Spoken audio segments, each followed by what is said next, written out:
Community College, I want to welcome you to our Cascade campus and express my appreciation for your leadership. Portland Community College is the largest educational institution in the state, one of the most diverse, and it plays a key role in workforce as a workforce training partner for the city of Portland and collaborating on initiatives that address industry and economic issues across the state and the region. Now, one recent example that I'd like to share is an exciting partnership with the city's Bureau of Fleet and Facilities to expand access to education and workforce training in fleet and facility maintenance, focusing on electric vehicle maintenance and green building technology.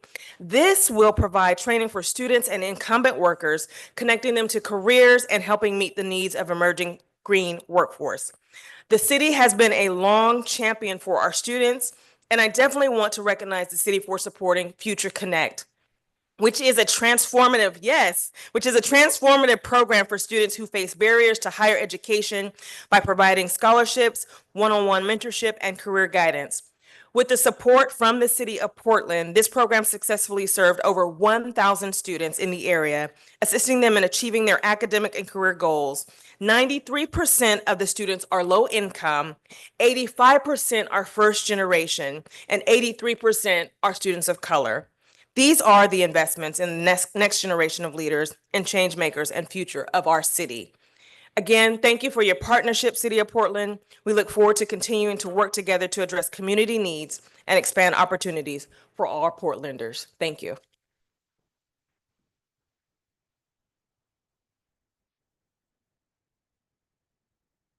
Good evening. I'd like to welcome you, all of our city councilors, the city budget office, our city engagement officer, the Office of Community and Civic Life, and neighbors throughout our district and the city. Just a little housekeeping. Refreshments not allowed in this room are available out there in the hallway. There's a restroom just down the hall and to the left, and we have overflow. Those who are wishing to testify should be signed up and up here up front, and then we have a second room in 101 for overflow. My name is Jonna Davis. I'm the Executive Director of the Northeast Coalition of Neighborhoods, and we have been around since 1974. We support vibrant communities in North and Northeast Portland, including 28 neighborhood associations, over 20 community groups, and business districts within District 2. We provide insurance, capacity building training, convening space, and small grants. And we do all that we can to just foster community activation. Our district holds over 160,000 diverse community members, and that is reflected with you all here tonight. So we welcome you and we thank you for being here. And we thank Portland Community College for hosting this event.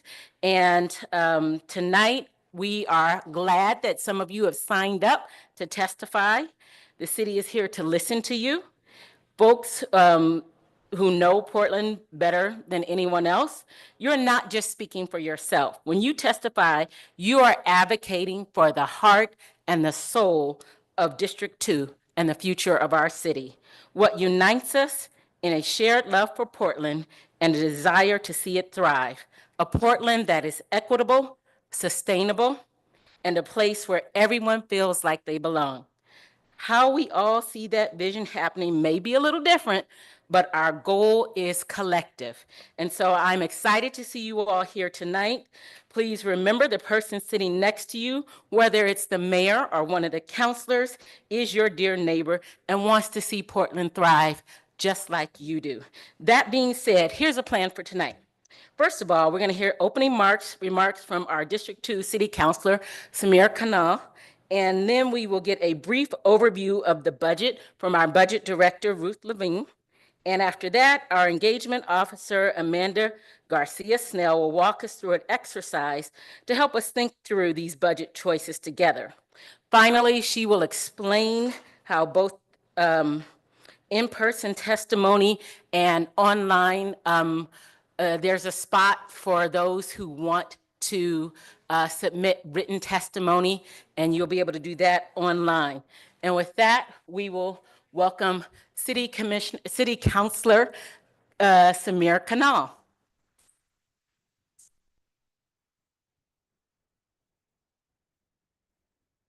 Thank you all for being here at the fourth and final district budget listening session. We saved the best for last at District 2. And I'm excited to be here at the first ever district listening session on the budget in District 2 with all of you. Thanks for being here.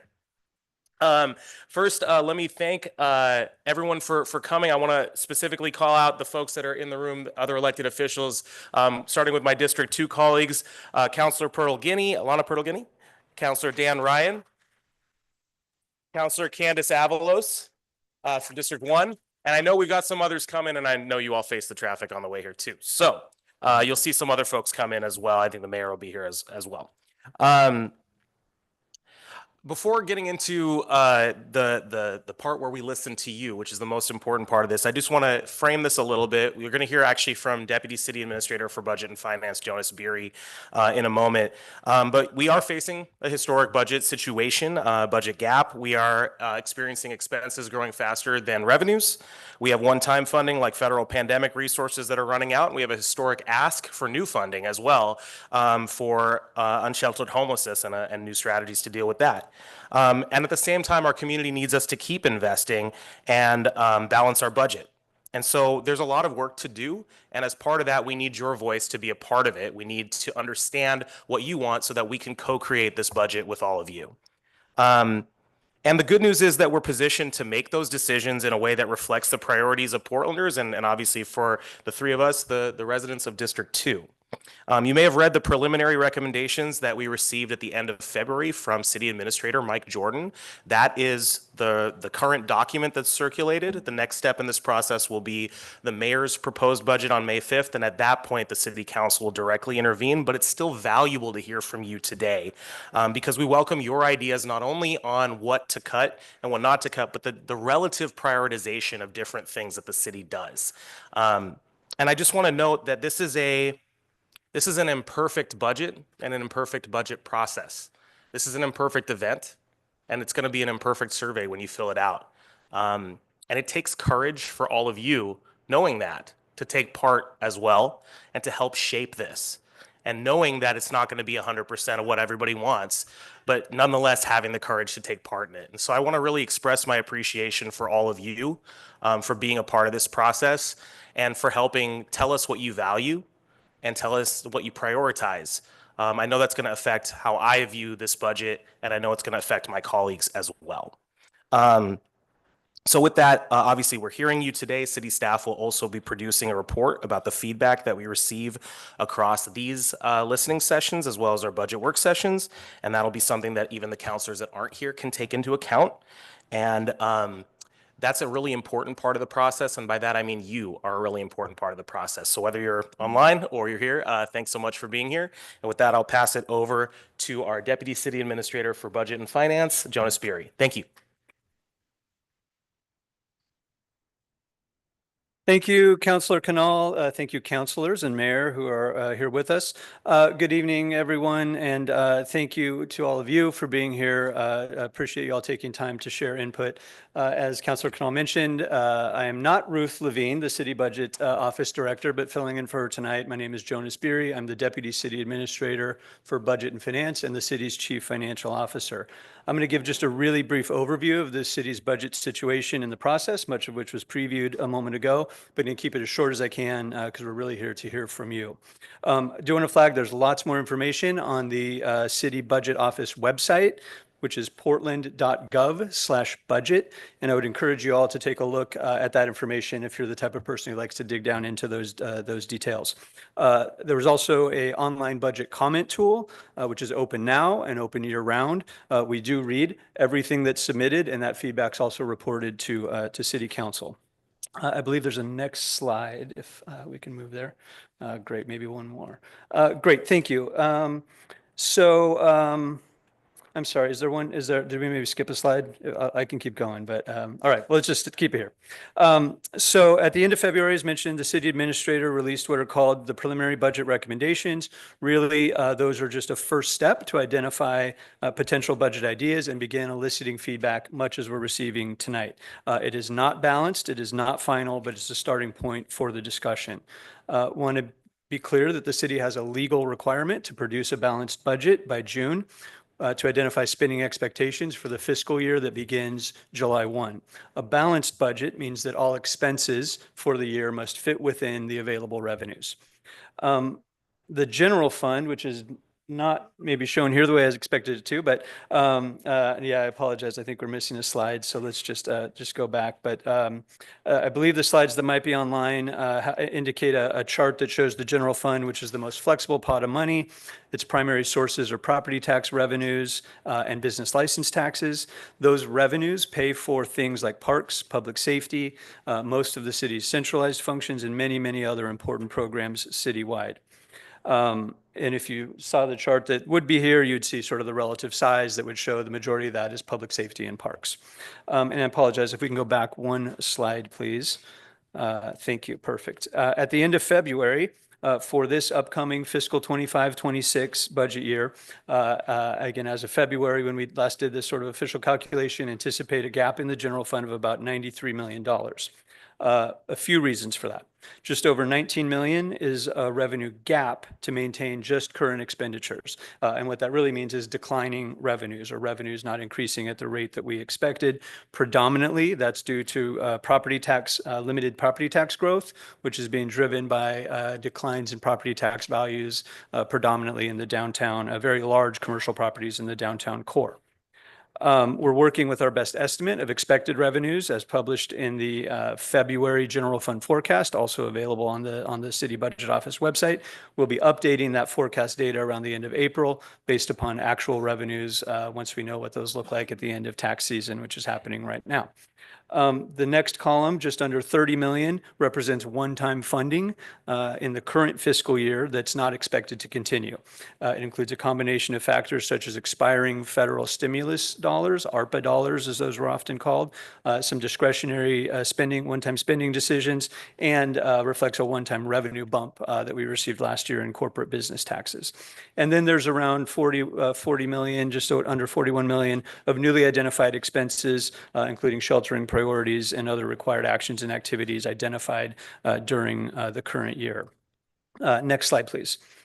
Outside of the general fund, other funds have their own unique challenges, their own unique sources of revenue, and their own funding gaps with different reasons for each. For example, in transportation, gas tax revenues and parking revenues are not increasing in line with transportation system expenditures. In the permitting system, permitting revenues are continuing to struggle as citywide development remains stalled post-pandemic. Another example, in parks, outside of the parks general fund resources, parks receives a dedicated property tax levy, which is set to expire in 2026. And so the combination of that looming expiration adds to that parks levy, parks funding challenge. So this slide shows the unique gaps within those areas, and included in those preliminary recommendations that were published in February are some options to help solve those funding gaps. Next slide. Moving back just to the general fund, we still have a gap to fill. So in February, here on the left side, identified a handful of enterprise efficiencies, a large handful of enterprise efficiencies, potential staff positions, elimination of external materials and resources, about 17 million. So we got part of the way there, identified just under 19 million of interest accrued by the Portland Clean Energy Fund that is available for the general fund. So that will be used to help fill that gap. So we're part of the way there, but still have a substantial gap. Next slide, please. This slide, and we're coming home here. This slide shows some other potential areas that were identified that we look forward to exploring here tonight. Obviously, further cuts to be determined. Public safety reduction concepts were submitted, but were identified, but were not recommended in the current recommendation. We're also looking, of course, at current year savings. What that really means is saving money right now, this year, and identifying fund balances and resources that we can help bridge the gap next year. Our current estimate is that might be around $10 million, and we'll have a refinement on that here in the next few weeks. And then the last category is looking for external revenue sources, for example, resources from the state, county, or other regional partners. Next slide, please. Lastly, we just wanted to provide a visual of the general budget process, moving 1, 2, and then to the right over to number 3. That's where we are right now. This is the final community listening session occurring, as Councilor Canal mentioned, as required by state law. The mayor will release the balanced budget, the first balanced budget, it's called the proposed budget, on May 5th, and then council will adopt the final budget in June. Finally, we expect there will be further budget conversations at upcoming council policy committee meetings, at upcoming city council meetings. And I just wanted to also flag that the full budget calendar with the detail of all those dates are available both on the city budget office website and on the city council clerk's website. Thank you again for your participation, and I will now hand over to Amanda Garcia Snell to navigate us through the rest of tonight's presentation. Thank you.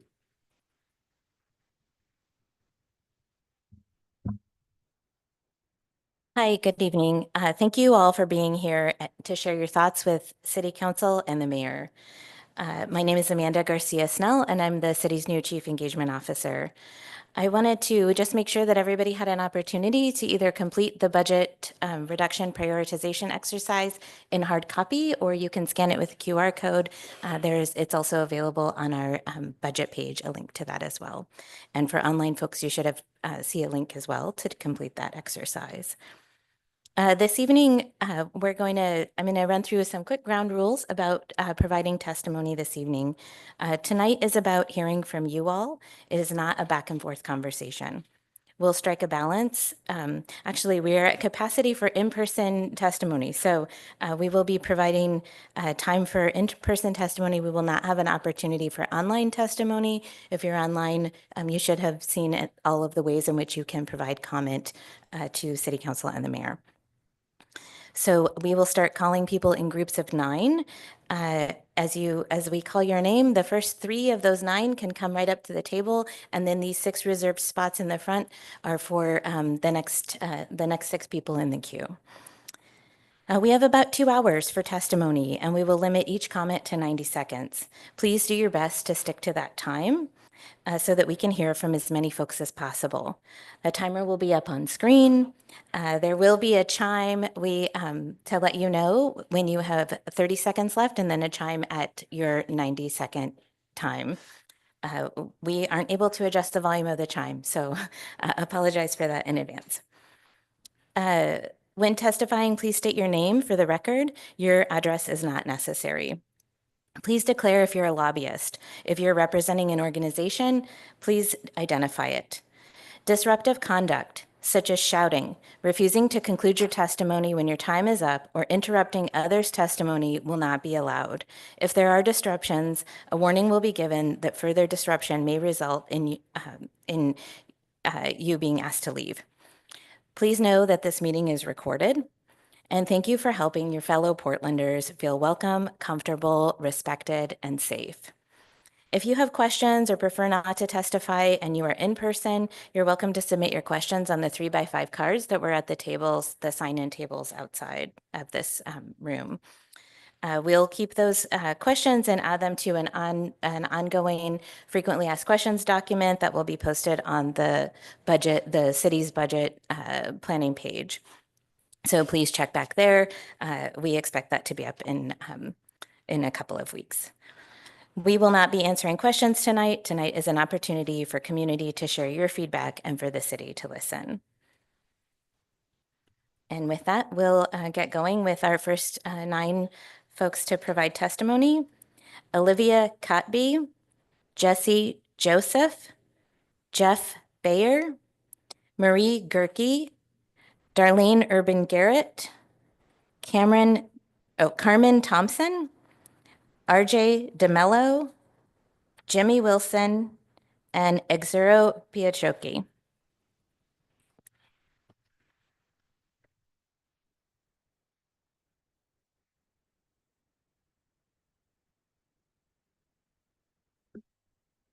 Go ahead. Thanks. Hi, my name is Olivia Cappy. I'm a resident of District 2, member of the Portland Democratic Socialists of America, and a mom to a 1-year-old who is here. The family leave policy we had at the state level was life-changing. My husband and I were both able to take paid parental leave and be equal caregivers to our daughter. We expect to use the universal preschool policy that passed at the county level. And now we're hearing what the city is going to do to support families is to close our community center, the Peninsula Park Community Center, where our daughter plays at the baby gym, so we can keep paying overtime to cops. It seems like we're only ever talking about cutting programs and never about raising additional revenue. In 2020, 64% of Multnomah County voted in favor of universal preschool paid for by taxing the rich. So we know that there is support here for a tax on the wealthy when it goes to universal programs that benefit everyone and especially children. We should be building on that momentum. We know that the money is here. The number of high-income households in Multnomah County has nearly doubled since 2020, and there are other ways to raise revenue, for example, by taxing large corporations, expanding on the tax structure that PSEF has put in place. At a time when Trump and Musk are gutting critical services at the federal level, the response from our city government cannot be to turn around and do the same thing. Do we want to have a nice city that families with children want to live in, or do we just want to have a shell of a police state with shitty services and abandoned parks? What is going to be left for us? The billionaire class is growing while the rest of us are fighting for scraps. We need to present an alternate vision forward. Cities are on the front lines right now against the Trump regime, and I believe Portland can lead the way for the rest of the country. And whether that looks like raising new revenue at the city level, directing city lobbyists to get it from the state, the money is here. We need you to find it. No more austerity. Tax the rich, fund our families in our future. Thank you.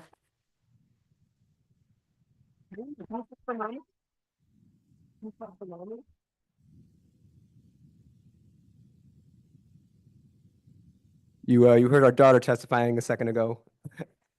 I'm here with my 1-year-old daughter, my wife, asking the city council to reject cuts to Portland Parks and Rec. Don't close the community centers. Let me tell you what I see for a sec. What I see happening in the world as a new parent. It feels like every year we, and especially our kids, are getting more and more isolated. We're getting alienated from each other and from broader society and segregated and stratified into tiny self-selecting cliques. It starts early with private schools and competitive elite sports teams and advanced classes and stuff. But there's so few opportunities for kids to get out of the house and into environments that are open to everyone so that they can interact with kids from all backgrounds, especially kids from other racial and socioeconomic backgrounds. And when they're not in those, stratified, segregated spaces, they're, on YouTube, whatever. It seems like the most obvious result of that is that we're raising kids who are maladjusted, who are more often poorly socialized, and so many kids that are just getting left behind. And maybe this is dramatic, but these community centers and their programs that are open to everybody are part of the glue that holds our society together and prevents us from drifting off into the weird little cliques. And that's how we end up with so many paranoid people who are afraid of everyone around them in our city and respond with racism, with aggression, and all that weird anti-vax shit. Every essential public space, maybe this is dramatic, but every essential public space that gets closed, especially spaces for kids, is another nail in the coffin of a cohesive society. That's not how I want to raise my daughter. I want to keep bringing her to the Peninsula Park baby gym to play with the other babies.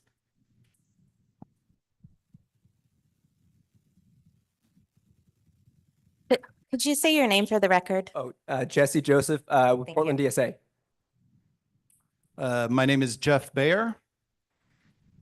Like many of you here, public speaking makes me nervous as heck. I am here because I am very concerned Mayor Wilson and the city council will choose to eliminate the Parks and Rec citywide sports office. I've been a volunteer coach for Golden Ball for 6 years. My boys want to keep playing. I want them to keep connecting with this city beyond public schools in our neighborhood.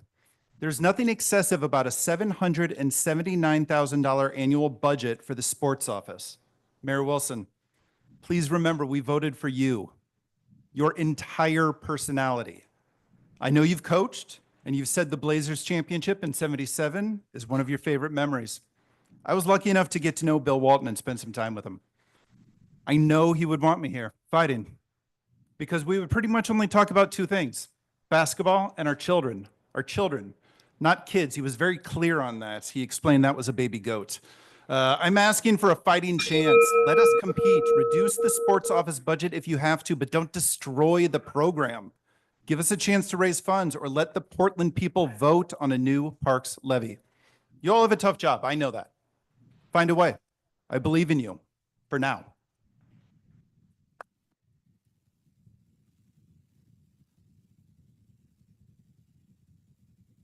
Got 5 seconds. No? All right. Thanks.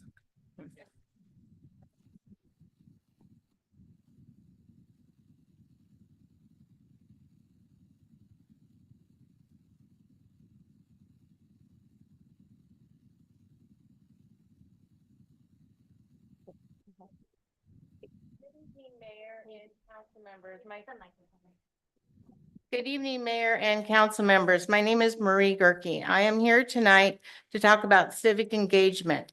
Everybody here tonight is involved in civic engagement. It should be your top priority to continue this level of involvement with your constituents. The best way to do this is to connect with the public that is wanting and willing to engage with you. Neighborhood associations are filled with members that want to be engaged. These neighborhood associations are connected through district coalition offices. They are assisted and funded by the DCOs. Decreasing the funding that DCOs receive is the same as decreasing services to neighborhood associations. With the city's reorganization, the number of DCOs decreased from 7 to 4. Some DCOs increased the number of their neighborhoods they serve, but their grant from the city did not increase in proportion to that number. The work DCOs have gone up. I know that budgets need to be cut, but DCOs offer you the opportunities like tonight's event to engage with your constituents that want to be engaged. DCOs offer you access to these constituents. We have newsletters, meetings, and other means of communication and desires to expand programming that could better be implemented with more money, not less money. Please fund DCOs and neighborhood associations at their current levels. Thank you.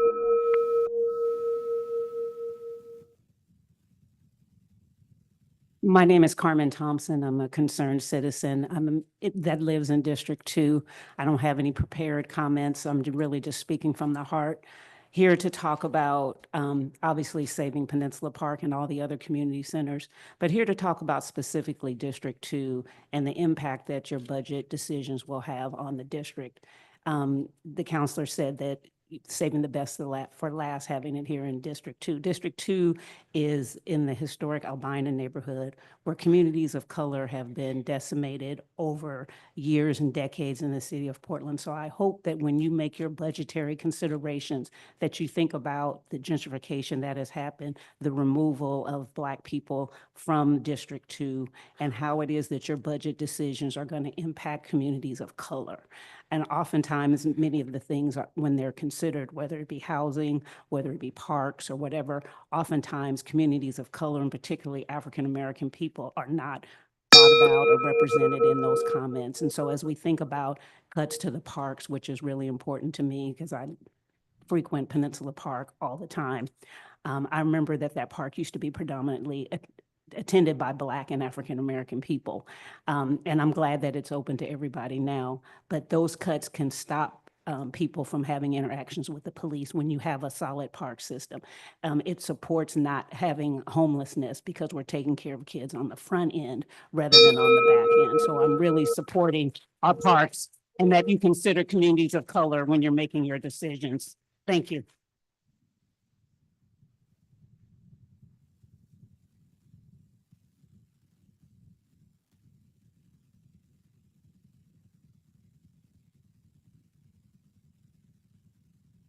And while these folks are coming up, Darlene Urban Garrett, Kevin McKay, Tom Karnaski, Angela Ellaby, Nicola Wong. If you can make your way down, go ahead.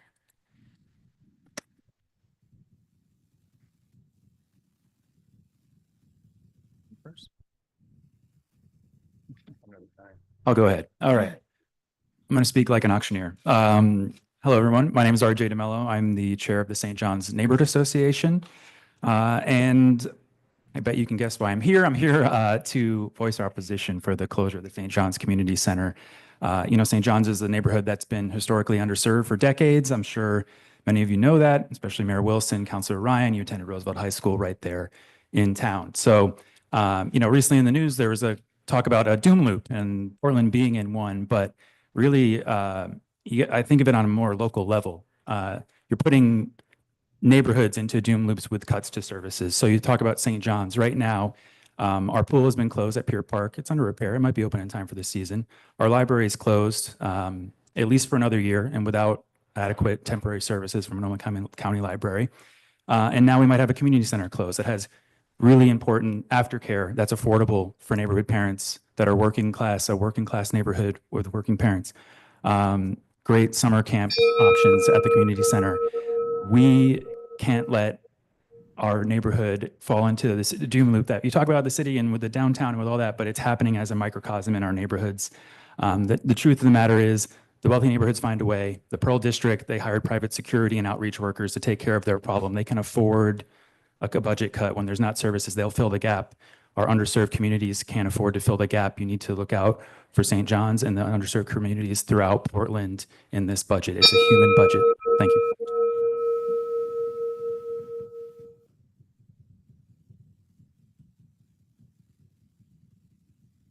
Jimmy Wilson.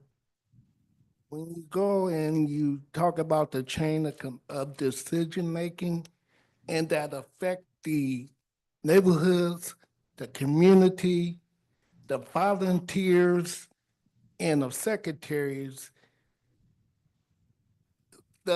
these people are the fabric of helping moving Portland forward, our city forward. And when you talk about federal and state dollars that pays all y'all salaries, and then you're gonna come back and say, we're gonna cut. You cutting us twice. But listen to this. The city council, y'all, we voted for y'all. And y'all made a promise to us that y'all gonna do what we say we need done at no limitation. Listen, we got ways to fix this problem. We got ways, number one, we got the Union Pacific, we got the Fred Meyers, we got all these empires out there that can give us this money. And not only that, we got ways to say this. We don't need a cut, we need an increase. That's what we need. We need an increase. But if you don't know where you're going, Indy Road will get you there. Thank you.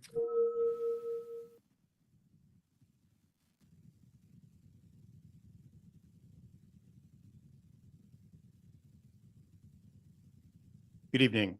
My name is Ixaro Pachaki. I am an employee of the city, but I do not speak on behalf of the city.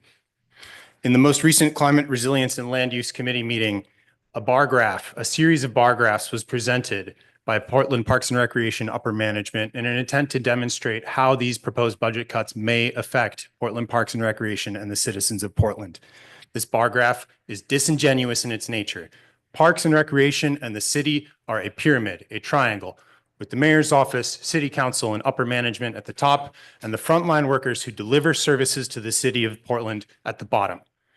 We are being asked to cut from a triangle that is fat in the middle, a corner off the bottom of the meat of the people who serve this city. These are the services that serve the poorest residents of this community. They create generational wealth by elevating their quality of lives. Community centers, East Side and downtown core parks, summer programming for children, sun schools, the list goes on. In past sessions, you have asked employees, frontline employees, to bring to the table other options for what can be cut. This request is insensitive and frankly impossible to respond to because frontline employees do not have access to budget line item information that is locked away in ERP software that is only accessible on a permission as needed basis. The onus is not on them to resolve the problems created by those dwelling in the glass tower of the Portland building that threaten their paychecks, health insurance, and their child's access to daycare.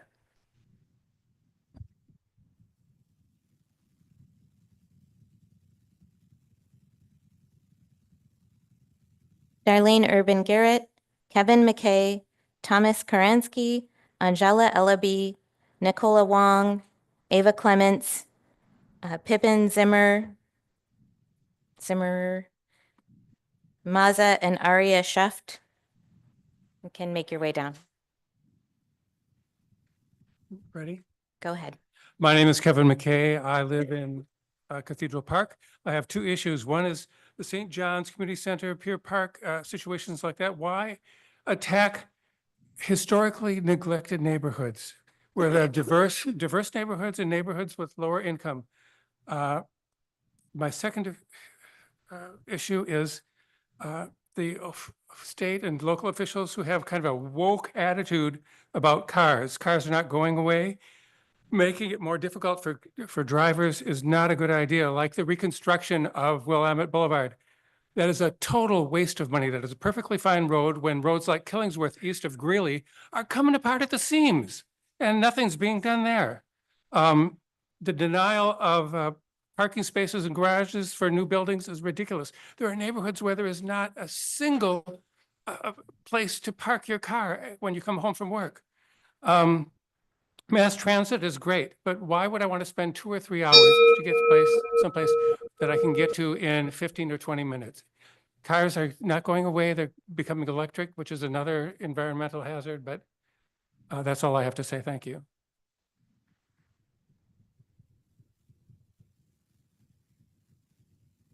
Good evening, everyone. My name is Darlene Urban Garrett. I'm the Executive Director of the District 4 Coalitions. The last time I testified, I made a pitch to fund the mayor's houseless program for day and night shelters completely. Please fund the district coalitions to work with the neighborhoods in funding day and night shelters to serve the mayor's efforts. Please fund the district coalitions to work with business associations to strategize on their needs to bring back small businesses and activate storefronts, especially in the core. Please fund the police fully. Please fund small grants for little money. They make a big difference. Please fund some sidewalks in the Southwest. The Southwest is horrible when it comes to walking, including safe routes to schools. If you increase funding for the district coalitions by approximately $100,000, we could hire another staff person to work with the business associations and assist the mayor in his efforts to site overnight shelters.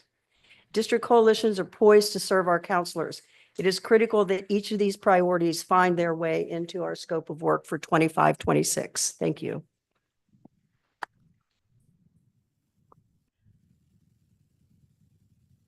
Thank you, councilors and mayor, for being here. I am Angela Ellaby. I am co-chair of the Northeast Coalition for Northeast Coalition of Neighborhoods, also District 2's representatives. You already heard our very able director talk about the value of district coalitions in that we pass on money to our neighborhood associations and in small grants, and with this money, we do great things. Behind the scenes, we also provide insurance for the events that the neighborhood coalitions go on. We have on our board neighbors with decades of wisdom and experience as to how their neighborhoods have grown. They know the needs of neighborhoods, and we're working together to create synergies. Now we are tasked with new responsibilities by a vote of our neighbors, and we seek to reflect the new district structures, and we are refining and evolving our policies to be the effective and efficient two-way liaison between neighbors, you, and our city council members. I urge you to ensure that the final city budget continues to include funds for our neighborhood coalitions.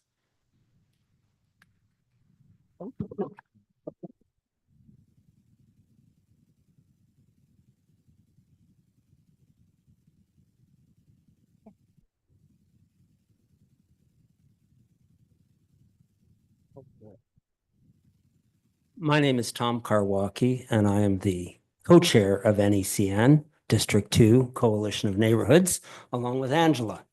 My job here is to talk to you and say, let's keep our community centers. How many here are for keeping the community centers open?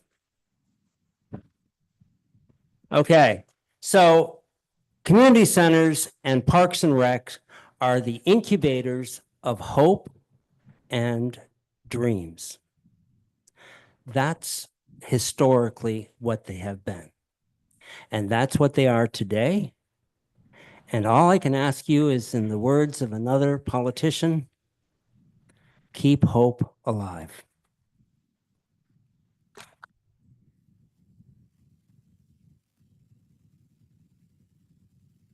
Hi, my name is Pippin Zimmer Maza. And I'm Aria Shuft. We are fifth graders at Chief Joseph Elementary School. And first off, we would like to thank you for the time and space to share our opinions about the upcoming budget cuts for Golden Ball Youth Basketball. We have been participating in Golden Ball for the past 3 years and have made an awesome community and team across those years. When we first heard about this potential change, we felt frustrated and sad because what makes Golden Ball special isn't just about the win or loss of a game, it's about the team community and effort that was put into it. Golden Ball is a place for all kids, regardless of experience, to learn the basics of basketball in a supportive and non-judgmental environment, with the sense of belonging from their team and coaches. Before every game, the players, coaches, and even spectators say a pledge about the importance of respect, dignity, sportsmanship, and having fun. This is a very important aspect of a sports league because it not only teaches kids the important skills of basketball, but the important mindset and respect for others. If this budget cut closes Golden Ball, it also closes the opportunities for kids to learn and grow with basketball. It might even stop kids from playing in the future as adults. In conclusion, we don't think an affordable program that allows kids to learn how to work together and be a team should be shut down. Thank you for your time.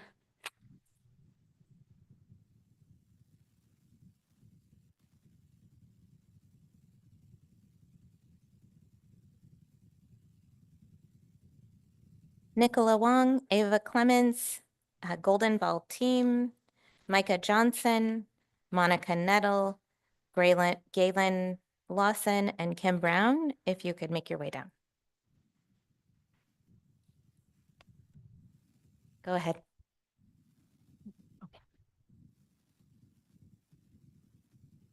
Good evening. I am Ava Clements, and I am here to speak on behalf of the Peninsula Wrestling Club that has been housed in the Peninsula Community Center for more than 30 years. When my son was 14 years old and a freshman at Grant High School, he began wrestling, and a high school coach recommended he attend practices at Peninsula, an experience that led to him developing lifelong friends from diverse backgrounds. Although my son and his family live in Southwest Portland, they make the trek across town 5 nights a week for my 2 grandsons to participate in the Peninsula Wrestling program. It is well understood that sports play a significant role in a young person's development, providing physical and mental benefits. Although the Peninsula Wrestling Club does a good job in teaching wrestling, the primary focus of the program is not on winning. In the time when 40% of American children are threatened by health problems associated with obesity and diabetes, the wrestlers at Peninsula, ages 4 years to 18 years, improve their physical fitness in a setting that stresses teamwork and self-discipline. Portland prides itself on believing in the tenets inherent in DEI. And if you spend 5 minutes watching a practice or scrolling the club's Facebook page, you will understand that Peninsula Wrestling Club is DEI personified.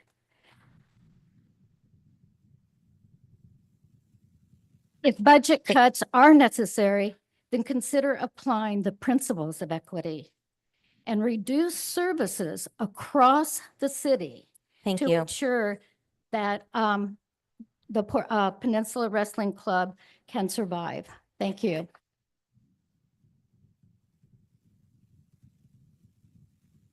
Thank you, Mayor Wilson and councilors, for this opportunity to speak. My name is Nicola Wong, and I am part of a local LGBTQ+ basketball group called Dyke Hoops PDX. And we play every Monday night at Peninsula Park Community Center. And I mean, this may or may not be obvious, but I'm 5'1.5", and I've absolutely no business playing basketball. But this group has been so welcoming to me as a queer non-binary person, and I just love this group so much. I've made good friends, so much so that I will drive all the way from Hillsborough to North Portland just to play, just to hoop with these people every Monday night. And I think it's just an absolute sanctuary for, you know, people like me to not only play the sport that we love, but also to, you know, just exist, to live and thrive, as our fully authentic selves in community with others. And the vibes are so amazing that people who have never even touched the basketball will come and play with us and try, and some will even come to just spectate because they understand that spaces like this, like these are rare, and they want to be just themselves, like with others that are like them. And I think I echo what a lot of people have said already, in our nation today, like the horrors persist, but so do we. And I think our community centers are just such an important step in us persisting. So I just urge Mayor Wilson and the councilors here to continue funding the community centers for the sake of the LGBTQ+ community here in the city. Thank you.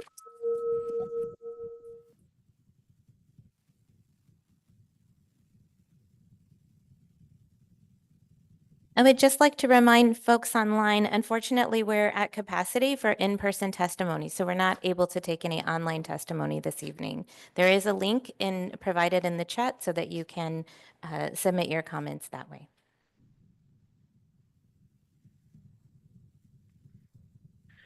Good evening. My name is Galen Lawson, and I'm here today to speak about the proposed budget cuts for Portland Parks and Recreation and what would include the potential shutdown of St. John's Community Center.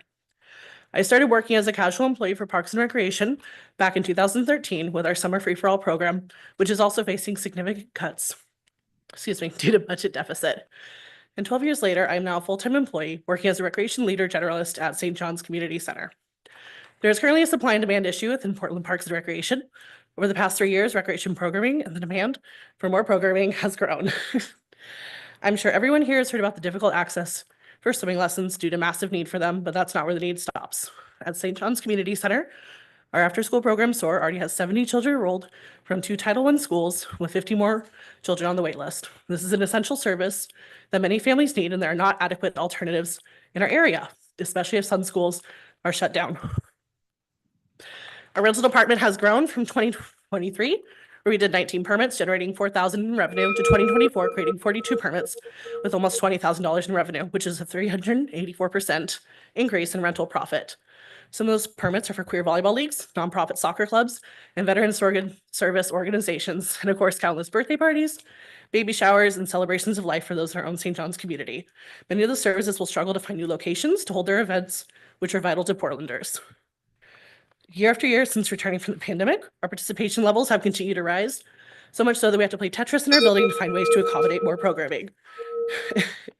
There's a demand for more services. Why are we cutting them when our communities want more? Thank you.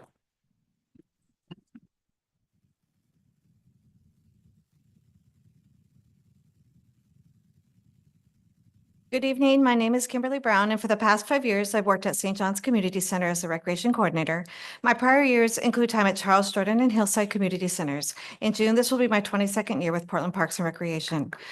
With the position of the recreation coordinator, I'm involved with all the services we provide at St. John's, ranging from toddler gym to senior fitness. But with my limited time tonight, I wanted to touch on most utilized services to the community, the after-school and camp programs.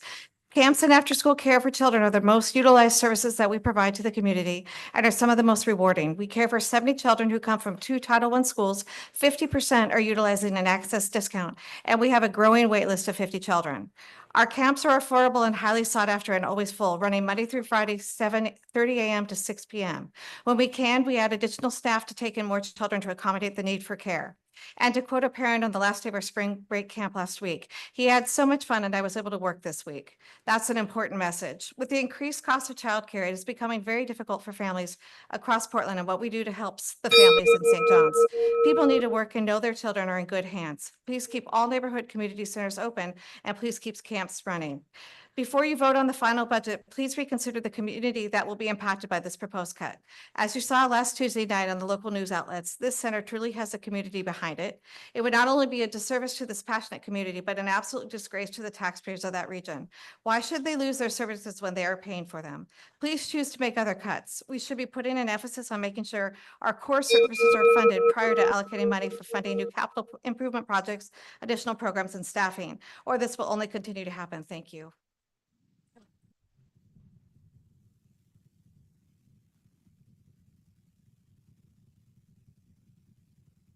Hi, my name is Monica Nettle, and I'm the building supervisor of St. John's Community Center, here speaking on my own behalf. I've worked in multiple community centers, both large and small, over my career with Portland Parks and Recreation, so I know that a neighborhood center like St. John's may not have the same amenities as large centers such as pools or fitness centers, but it is just as valuable as a larger center.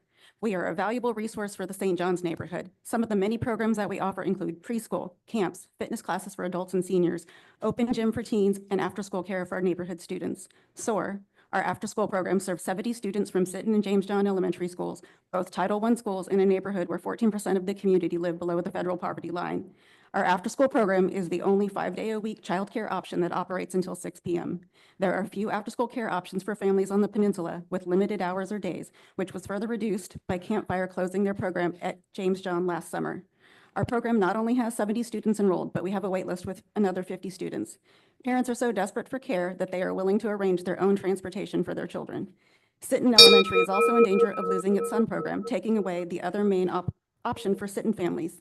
It has been suggested that a community group take over our center, similar to Selwood Community Center. However, it should be noted that the fee for their after-school program tripled in cost once the group took over, which is unreasonable for most families.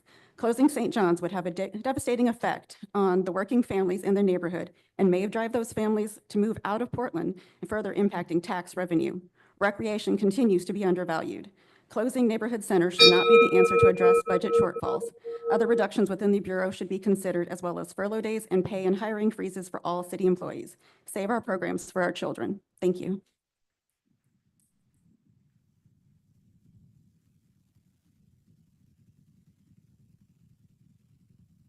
Golden Ball team, Misha or Micah Johnson, Galen Lawson, Eric Oliver, Allie Berman.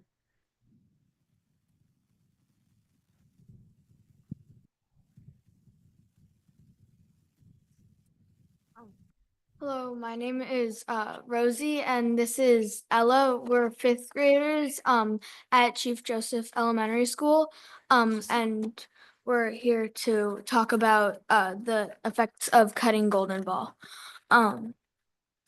Golden Ball has been part of our community for like 80-something years, and cutting it would just be like it's been part of our community for so long, and just taking it away from the community would just be really harsh, I guess.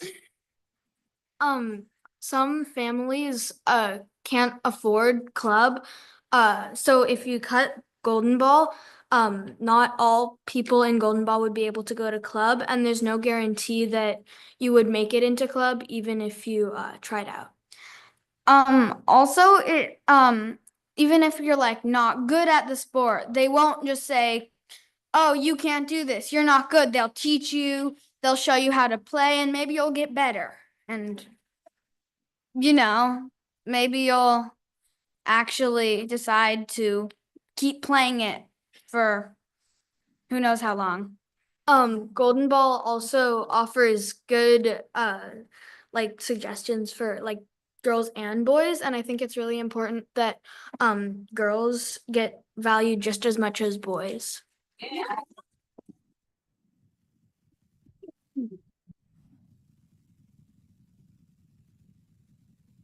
Great job, ladies. That was awesome. Hello, my name is Marianne Tebow. I'm the sports management supervisor for Portland Parks. And today I'm just up here with my friends from Golden Ball and want to talk a little bit about why you should care. So aren't there other leagues people can join? Aren't there other teams people can join?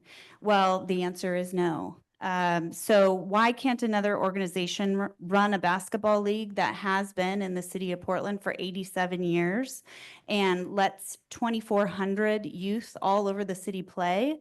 The answer is the difference between the pay-to-play model for sports and the recreation-based model for sports. So when we talk about the pay-to-play model for sports, they charge families substantial fees for their children to participate if they make the team. There's exclusion due to cost. That cost can be $5,000 to $12,000 a year for those families. So families with limited financial resources are excluded from these programs, even if their children have the talent and interest in participating. So you could find the next Damian Lillard by funding Golden Ball. This results in a lack of diversity in sports program and excludes children from lower income and minority backgrounds. There's pressure and stress. There's an overemphasis on winning, and pay-to-play programs prioritize competitive athletes, limiting opportunities for children who simply want to enjoy the game. So the benefits, in stark contrast to recreation-based sports models, are accessibility, inclusion, the focus on fun, social and emotional development, and community engagement. Please don't cut citywide sports. We have the Golden Ball Youth Basketball Program, 2,400 all gender Thank you. athletes, $5 5K races, and many, You're many at more. time. Thank you.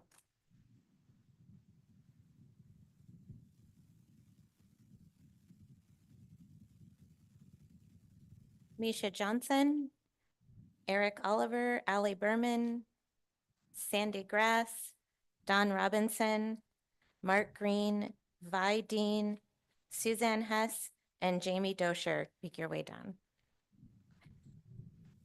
Good evening. My name is Allie Berman. I'm the Vice Chair of the Portland Parks and Recreation Board, although today I'll be here speaking on behalf of myself, but look for a letter very soon from the rest of the Parks Board. To meet the mayor's budget guidance and end the next fiscal year with a balanced budget, Parks is projected to need to reduce its budget by $23 million next year. Parks is currently one of the most impacted bureaus of all that utilize the general fund. I want to ensure both council and the public knows what that means. It means the elimination of youth summer camp programs, citywide sports, and reduced summer free-for-all activities. It means the closure of a community center. It means eliminating Parks Run Sun community school programming. It means reducing the daily maintenance and care of our parks, trail systems, and other facilities. The impacts to all Portlanders will be immense, and hundreds of jobs will be lost. Parks and open spaces are consistently ranked as one of the things Portlanders care most about, and yet this is the bureau that council is hitting the hardest through budget cuts, rather than spreading the cuts more equitably across bureaus. This is an untenable situation for the city's parks and rec system, and one that must be solved by council. I urge city council to consider the following. Be equitable and strategic in your budget reductions. Be strategic with resources other than the general fund. Refer the parks levy to voters in July to avoid catastrophic additional reductions in fiscal year 26-27. To avoid cuts this year and for the next 5 years, that means the parks levy needs to be at $1.60 per 1,000 of assessed value, and continue to work to create a sustainable funding model for our parks and recreation system. Thank you.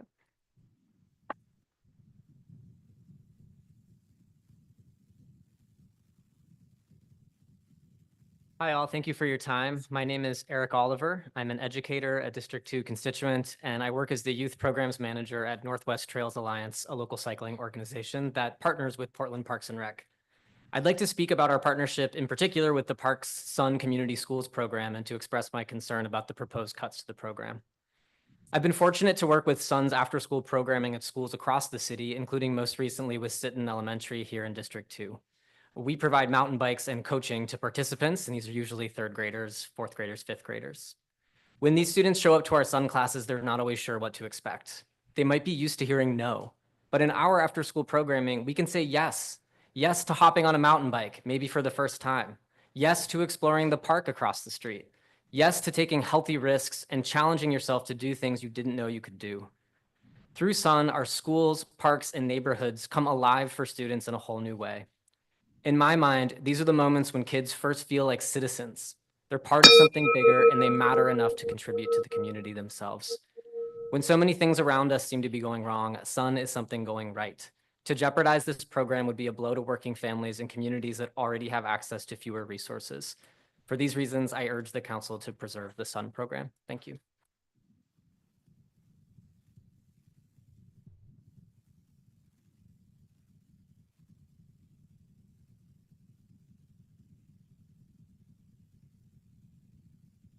Good evening, Mayor Wilson and city councilors.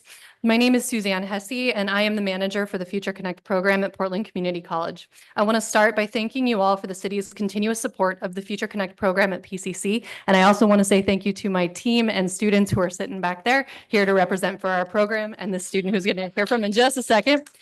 Since becoming our very first city partner in 2011, Portland City Funding has provided life-changing scholarships and support to our students. In the last 14 years, Future Connect has served more than 4,200 students region-wide, and just this week, we awarded, actually just today, another 300 students who will start with us this fall. Scholarships are a vital component of the work we do, but the most impactful component of our program and the work your funding supports is the college success coaching. As a coach and now as manager, I have clearly seen the impact that the coaching relationship has on student success.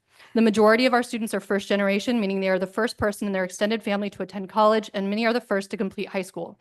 These students come to college ready to face the challenges of their academic and career choices, but the bigger hurdle is often the systems in place, from financial aid to the admissions and enrollment process, that require students to navigate complex and often confusing pathways to get to their first day of school.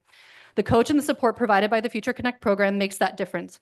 When students need to choose classes, make sure they are on track to graduate, face homelessness, need support with parenting resources, or just to find food, they can go to their coach for any support that they need.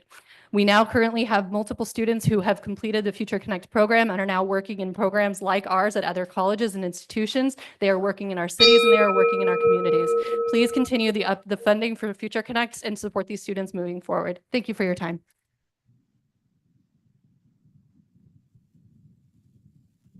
Good evening, Mayor Wilson and the members of the City Council. My name is Vi Dean, and I'm a current student and Future Connect ambassador at Portland Community College. I wanted to start by thanking you for your continued support and for how big of a difference our program has made through your funding. I personally have been truly impacted by our program. I was facing food insecurities and house insecurities, and my coach helped me get through all of that. As an ambassador, I've seen firsthand the positive impact that every aspect of this program has made on students, and I'm very thankful to be a part of it. Future Connect is a community, a support system, a scholarship, a source of guidance, and a pathway to success. Without Future Connect, I know that I would not have made it to college and experienced higher education. As a first-generation college student, I have faced many challenges, including navigating financial aid and dealing with a lot of at-home issues. I couldn't have gotten through any of it without my coaches and the support from Future Connect. I really struggled in high school and was stuck with the idea that college was not possible for me. That changed once I was connected and accepted into Future Connect. They helped me get excited about college and in my time of need, stay in college. I sit in front of you today to urge you to continue supporting and funding Future Connect. This program makes a real impact on students, and I can't imagine a PCC without it.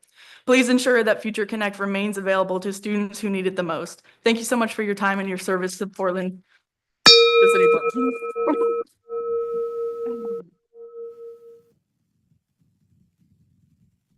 Hi, my name is Jamie Dosher, and I'm the president of Labor's Local 483. We represent a lot of the workers that are being proposed being cut. I'm here to testify on behalf of someone that can't be here tonight.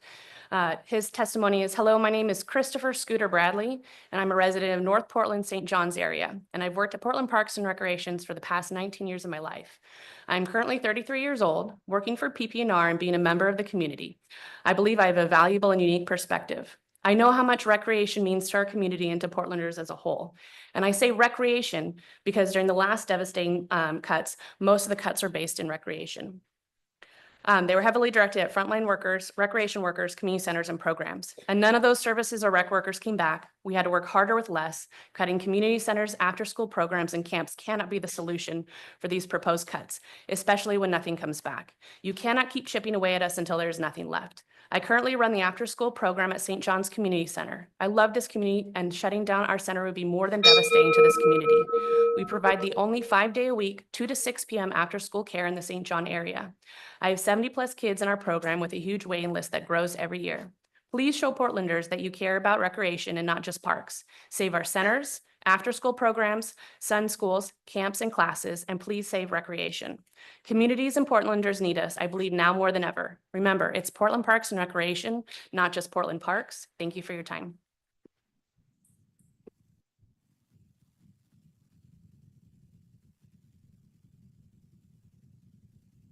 Sandy Grass, Don Robinson, Mark Green, Peter Ruff.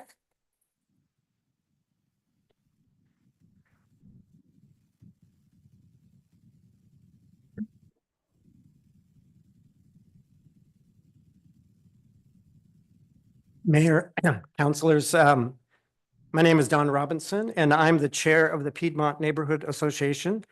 My neighbors and I are outraged by the proposed closing of one of Portland's 3 smaller community centers. Yes, Peninsula Park Community Center is in Piedmont, our neighborhood, but we believe that none of these 3 centers should be closed. Mayor, councilors, my name is Don Robinson, and I'm the chair of. Oh, I sound pretty good at that. There's 2 of you. Okay, so we're losing seconds here.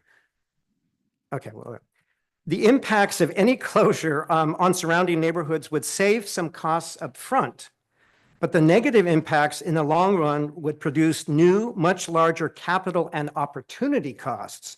For instance, graffiti and vandalism would increase on boarded up buildings. It's happened before in Portland. And the relatively stable cooperation between the unhoused and neighbors that's beginning to exist today would dissolve into chaos. That's an increase in costs. Facility security and maintenance costs would not go away. In fact, they would increase. That's an increase in costs. Boarded up buildings negatively impact the neighborhood's image while decreasing real estate values, which then lowers taxes collected by the city. That's an increase in costs. And unfortunately, like we heard moments ago, many jobs year-round and seasonal would be lost. That's also an increase in costs. Lastly, why on earth would the Parks Department propose shutting down one of these vital hubs of our local culture, community building, affordable physical fitness, and many other activities in clean and safe facilities that have long served some of the least advantaged neighborhoods of North and Northeast Portland, when we still have a long ways to go to fully recover from the COVID pandemic and civil unrest? Onward.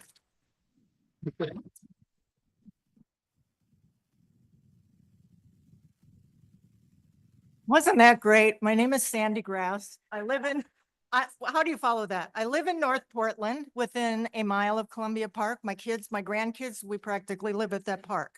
But the reason I'm here is to challenge some of the costs of the shelters that are going up and to challenge the 28 million going into shelters rather than into other services. I'm an addictions counselor for 35 years and I'm a mental health counselor. I've done national disasters, including out of country and in country. And I have seen the worst of the worst, and I'm concerned that the cost of these shelters is getting formidable without the results that we're looking for. The shelter closest to me costs us $240 a night per guest. And if we add that up, that comes out to $7,200 per month. $7,200 per month will pay for an inpatient AODA alcohol and drug treatment facility rather than a person that is not in treatment. That also adds up to $84,000 a year per person. And because I would like to retire, I would like you to pay me $84,000 a year so I can retire because Social Security is going away. There are 6 shelters within a 2-mile radius of my home in Columbia Park.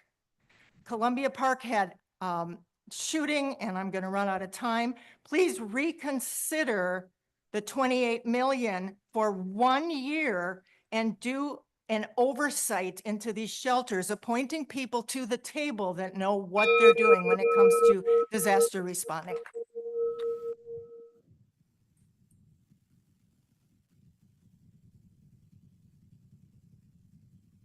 Go ahead. Hello, my name is Peter Ruff. I'm a 14-year-old 8th grader at Roseway Heights Middle School. I'm here to advocate, I'm here to represent the proposed cuts to the Sun School programs. Instead of going off a script, I'm just going to speak my mind here. I have been going to some programs both run by ERCO and Parks and Rec for the last 7 years now.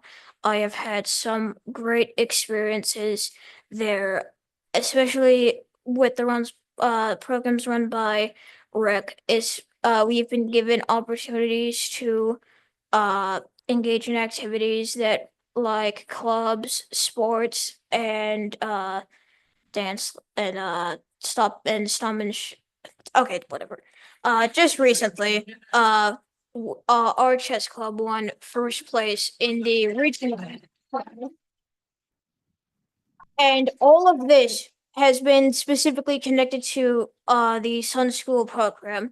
If that gets cut, that's significantly reduces the competition or opportunity for people like me who are interested in stuff like this, as some people may not want to be doing just sports and other stuff after school. You have more opportunities for stuff like chess, Dungeons and Dragons, that kind of thing. My meds are wearing off and I just need to stop rambling, so that's my testimony.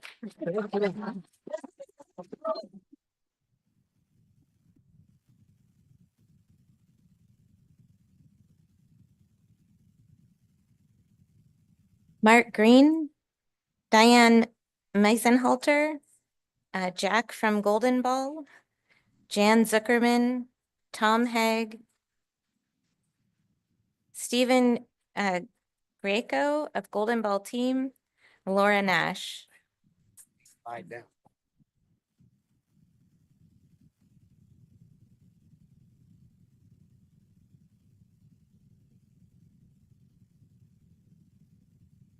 Go ahead.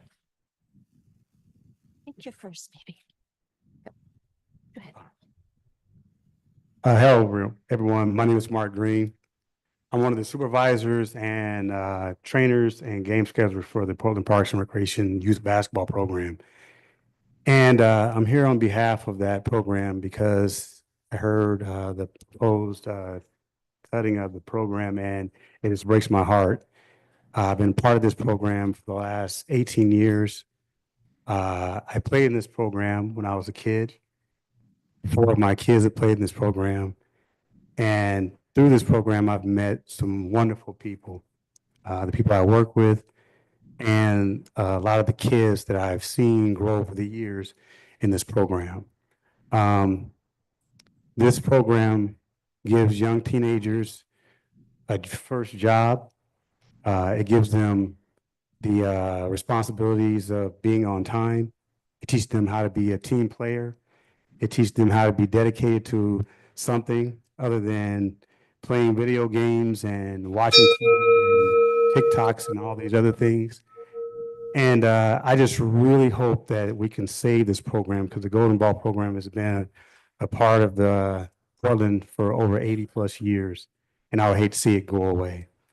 There's a lot of things on Saturday that I can go on about, but to go to these gyms and see these kids playing and the joys on their face when they score their first basket, even though they're losing, it brings joy to my heart.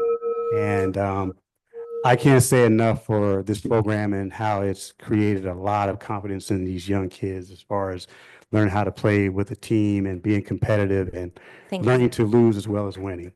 So thank you.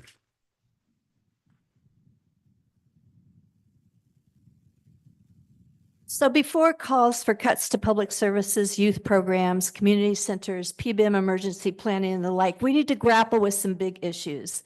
The police budget cannot be held harmless. For far too long, police and fire overtime have wreaked financial havoc, as has the fact that in the last decade, we've spent over $23 million on payouts for police improprieties and harmful behavior. Portland Street Response needs strengthened as they provide the types of caring and de-escalating responses that yield better results. Plus, there is the wasteful allocation of police time on peaceful First Amendment rights events unless requested. The city should revoke the middleman cleanup agreement with Portland Business Alliance, where taxpayers end up paying significant portions of 7 higher wage salaries, the president, vice president, executive director, et cetera. We should be looking at cutting or reducing expensive top-heavy administrative management positions. The lines have been blurred in several instances by these managers taking on roles interfering with elected policymakers.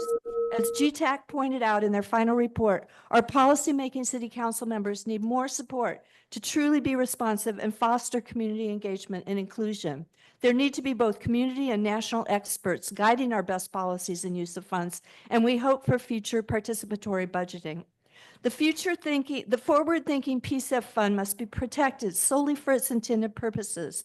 Despite the unexpected levels of funding, it's still a drop in the bucket compared to what is needed for both the climate emergency work plan and climate investment plans, given the pressing need to halve emissions in the next 5 years. Thank you.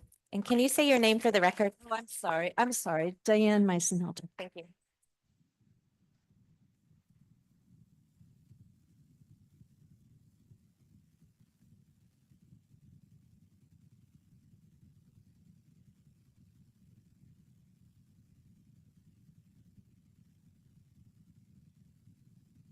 Hi, my name is Jan Zuckerman.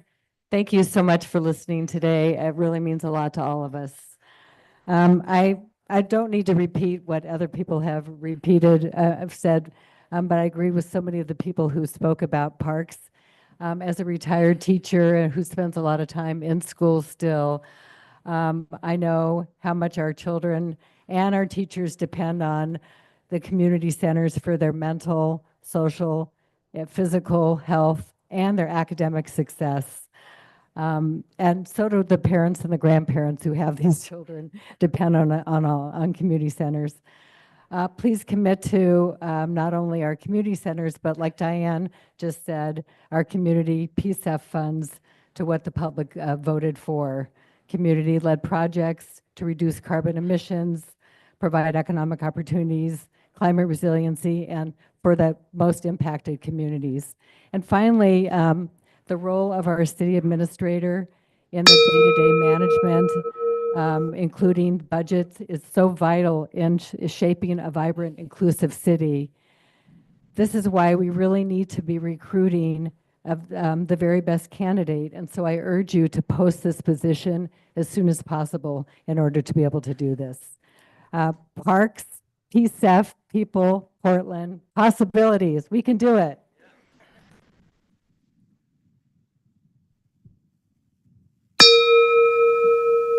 Hey, everybody, I'm Tom Haig, and I'm representing Parks and Rec Citywide Sports, and specifically Golden Ball Basketball.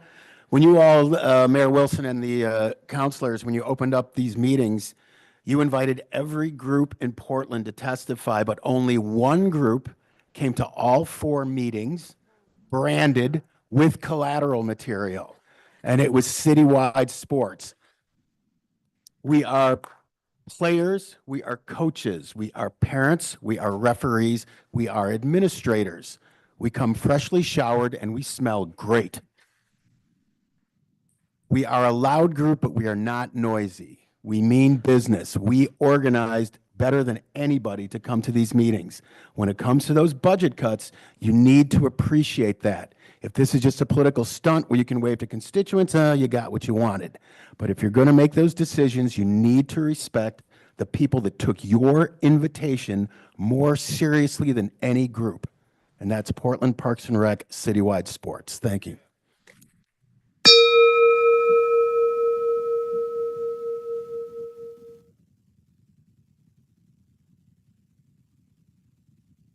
Jack from Golden Ball, Stephen Greco from Golden Ball, Laura Nash, Bridget Baer, Rory Reed, Molly Armentrout, Brian Denning, and Mario Harrow can make your way down to the seats in the front.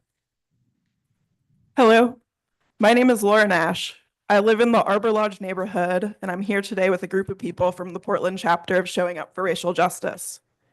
15 years ago, I moved to Portland to attend Lewis and Clark College and never left.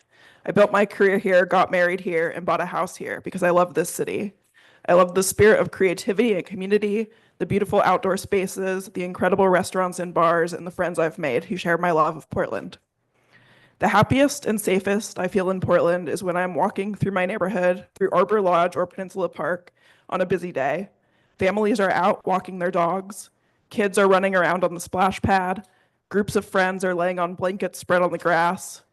There's a little league game on, or an adult kickball league, or just a group of teenagers playing basketball.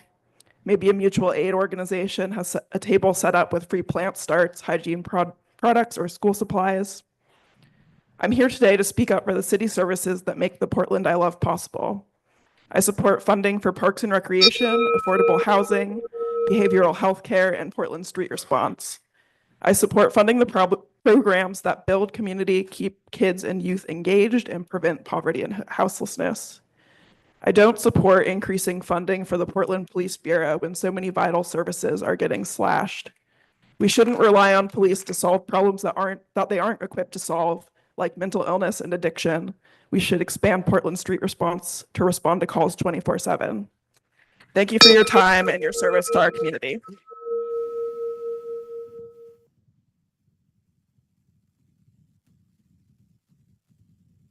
Hello, my name is Mario Otto. I am a like fourth generation on my mother's side, Portlander, and my father is an immigrant from Mexico, Mazatlan, Mexico. I'm here to represent Peninsula Wrestling Club based out of Peninsula Community Center. I'm gonna tell my story. I went to Grant High School in the late 90s, and I learned that you could be really good at this, that the oldest, greatest sport on earth, wrestling. And if you go under the tutelage of Coach Roy Pittman.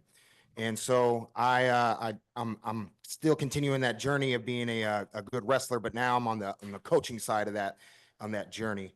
And so basically, Coach Pittman, he's in Spokane right now, coaching some of our young ladies that are wrestling at the National Women's Tournament. And so I'm here representing the club. And basically, it's like one of the last bastions of like African American like led space in like the Albina neighborhood, and to shut down the community center would only extend the racist history of Portland. And so y'all counselors and the mayor, who just happened to leave, y'all can, you know, like change like some of that perspective and history by making sure that we still have a space to be led by such a, you know, by a man. And then also I'm of indigenous and African heritage. And what I do when I see these other young African American kids and indigenous children that I help coach, also there's other, you know, there's Caucasian kids there too, which is great, but it's a very diverse group. And y'all can't shut us down because, you know, it's just extending like a racist history, and y'all got to make better decisions. Thank you. And I invite all y'all counselors and the mayor to come watch us practice. We practice Monday, Wednesday, Friday, 5:30 to 7:30, 8 to 9:30 on Tuesday and Thursday. And I'm going to practice now.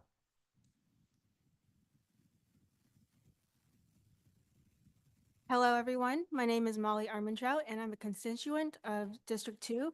In addition, I'm a community worker within the youth department of the Immigrant and Refugee Community Organization.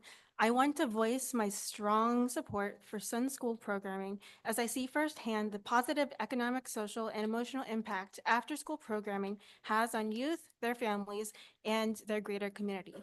Sun provides youth with many benefits, including enrichment activities, adult mentorship, childcare, resource navigation, academic tutoring, sports, and just providing very positive pro-social environments for youth of all ages.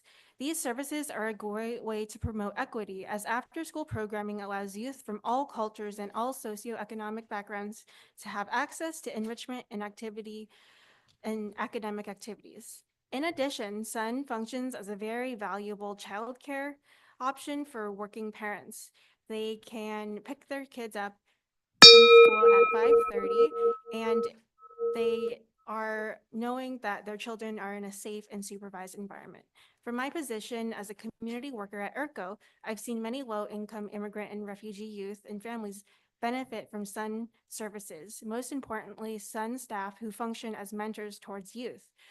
The staff are crucial supports for the youth and help other community partners and nonprofits like ERCO form the village that helps nurture and support youth. I strongly encourage the city budget continue to fund Sun to the fullest extent and have other educational programming and social services be funded as well. Thank you for your time.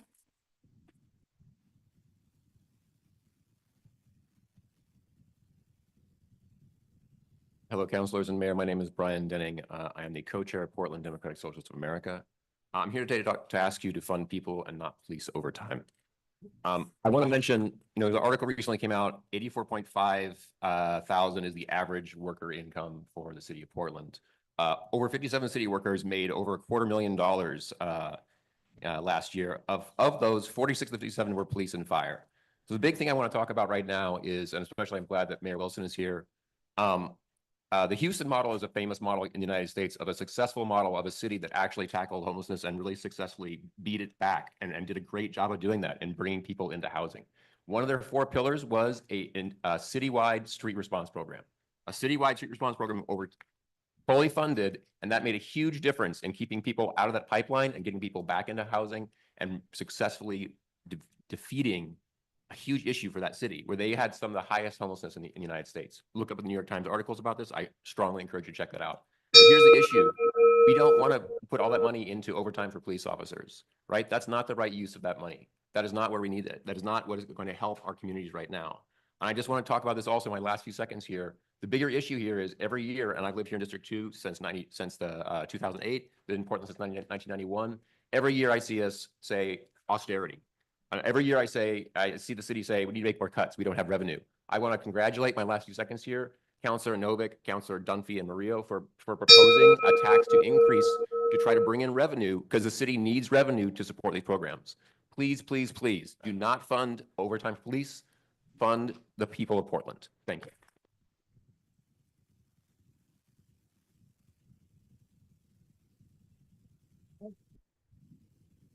Good evening again. My name is Rory Reed. I live in Cully. I work for the Parks Bureau, and I am speaking for myself tonight and for my union. I'm a 483 member, and I am trying to convince you to think about every single 483 job that we might be losing now and in the future. And I'm trying to do that by explaining to the public and to you really what 483 does at the city, and also by putting a little bit of light on exactly how some of the bureaus, mine in particular, have chosen to prioritize spending over the last 4 or 5 years and in this current, moment.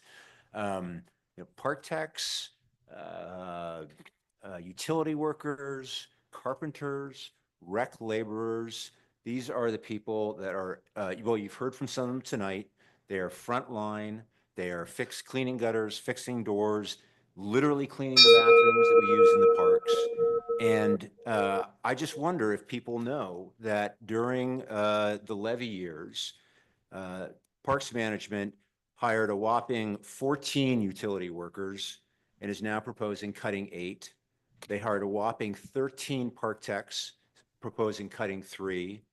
They laid off 19 rec staff, and now they're laying off another 18, while hiring 95 coordinators, analysts, supervisors, and managers, only to add another 6 of those as their proposed austerity measure.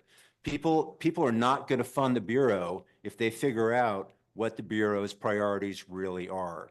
So save those 483 jobs. Thank you.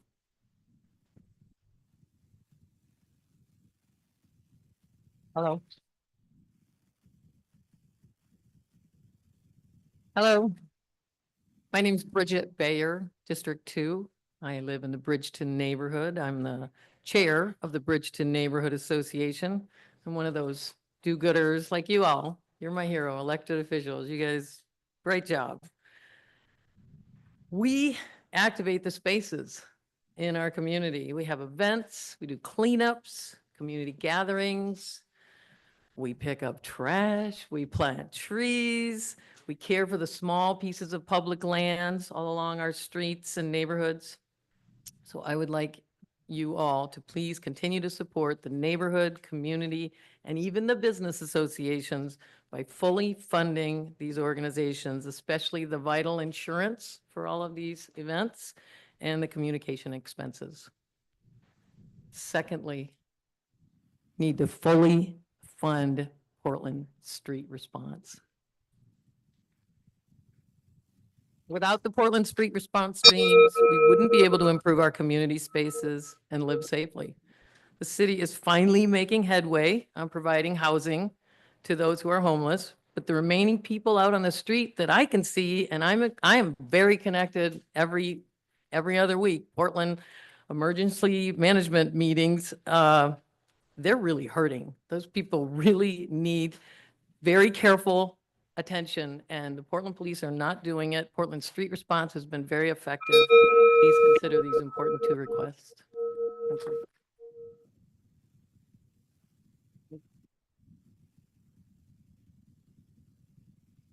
Jack from Golden Ball, Stephen Greco from Golden Ball, Carrie Koch, Manuel Castro Aldrich, Kepper Petzing, Asia Savage, Fletcher Nash, Ana Munoz. You could please make your way down. It's been a long week, so I'm going to use my notes here tonight. My name's Carrie Coe. I'm president of the City of Portland Professional Workers Union, CPPW, representing 800 workers at the City of Portland, currently working without a contract. And I heard this recently at a forum, and I'm going to say it to you as well. Chop the top. We should not be talking about cutting the workers who do the people's business when, for example, you have a small city bureau with a nearly 1-to-1 manager to worker ratio. You have to use your power to address the serious issue of management bloat that we are experiencing around the city. I'm here to tell you to prioritize funding the workers who do the people's business. And I want to highlight a few of the workers who we don't see out and about every day. The communicators who told every single person here in this room about this session and provide essential services like emergency communication and public information, community engagement workers that are out there all across the city working on it in a dozen languages to take your priorities out into the city and make sure we're meeting the needs of even the most marginalized communities. Equity workers who are making sure we meet our ADA requirements and who are notably under attack at the national level right now. Cutting staff as a first line of defense is an old way of running the city. With the new form of government, we need a new vision for the city budget. I encourage you to be creative with your reserves, to dig into your ending fund balances, to think outside the box around new revenues, and to build the Portland that we deserve. And last but not least, our union is at the table trying to finalize our labor contract, and what's good for the workers is good for the city. This is for you, Mr. Mayor. It is time to settle the CPPW contract.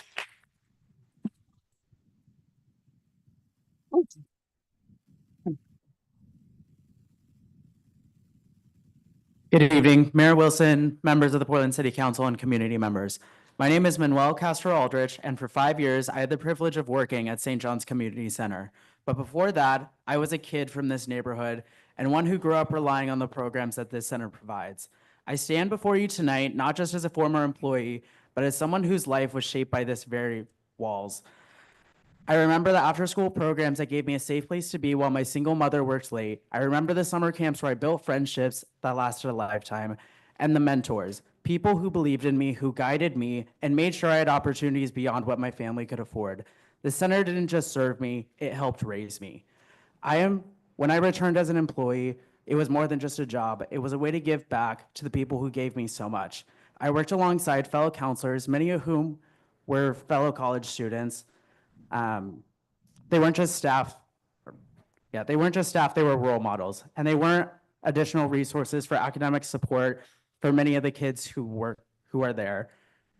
This type of support system is priceless. I saw firsthand how this center provides kids just like I was, kids from working class families, kids from immigrant households, and kids who deserve every chance at a bright future. If you take this center away, you take away those chances too. I understand that budgets are tight, and I understand that difficult decisions have to be made, but why is it that communities like North Portland are always asked to sacrifice?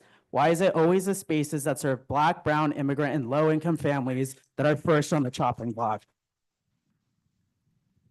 We don't need empty promises of equity, we need action, and that action starts with keeping the St. John's Community Center open.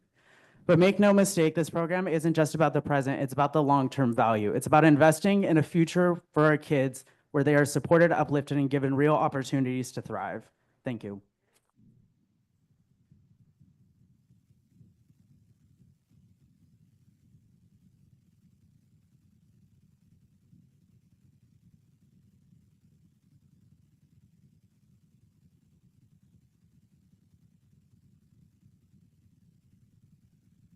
Hello, Mayor and Councilor. It's nice to see everyone again. My name is Ajanique Savage. I am the Director of Metro Gun Violence Prevention for Alliance for a Safe Oregon. I am here to urge you to fully fund community violence intervention programs in the city's budget through the Division of Public Safety and the Office of Violence Prevention. Portland has lost far too many community members to gun violence, and public safety remains a top concern for Portlanders.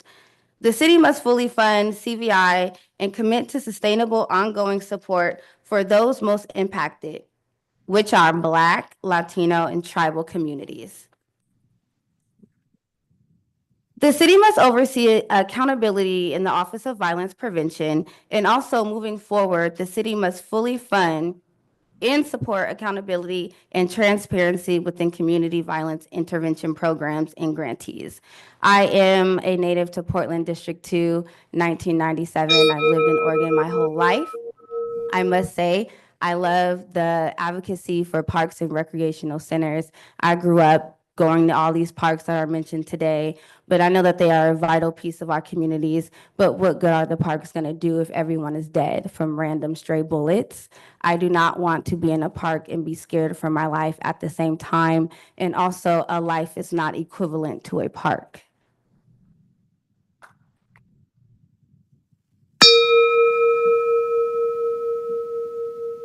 Good evening. My name is Kathy McCarthy, and I am a Concordia Neighborhood Association board member. I'm here to urge full funding for PBOT's Public Street Plaza program because they truly transform communities. Last year, in partnership with PBOT, we launched Concordia Commons at Northeast 30th and Killingsworth. What started as a quiet corner has become a vibrant community hub, thanks to the support and structure PBOT provides. The Neighborhood Association hosted a series of free events in the plaza, and community members were also able to use the space for their events. The Street Plaza program, visible throughout the city, is an investment in Portland's social, environmental, and cultural well-being, not a discretionary expenditure. The program leverages significant community volunteers, adds value to social uplift, creates healthy outdoor gathering spaces for all ages, boosts foot traffic, supports local businesses, and ultimately makes neighborhoods better places to live and visit. They also beautify the city and create artful places without heavy infrastructure costs. The multiplier effect of benefits yields far more to the value of the city than can be measured only in dollars. These plazas are a modest investment with a huge return. That's why I'm asking you to continue full funding for PBOT's public street plazas in the next fiscal year. They are more than spaces, they're catalysts for community.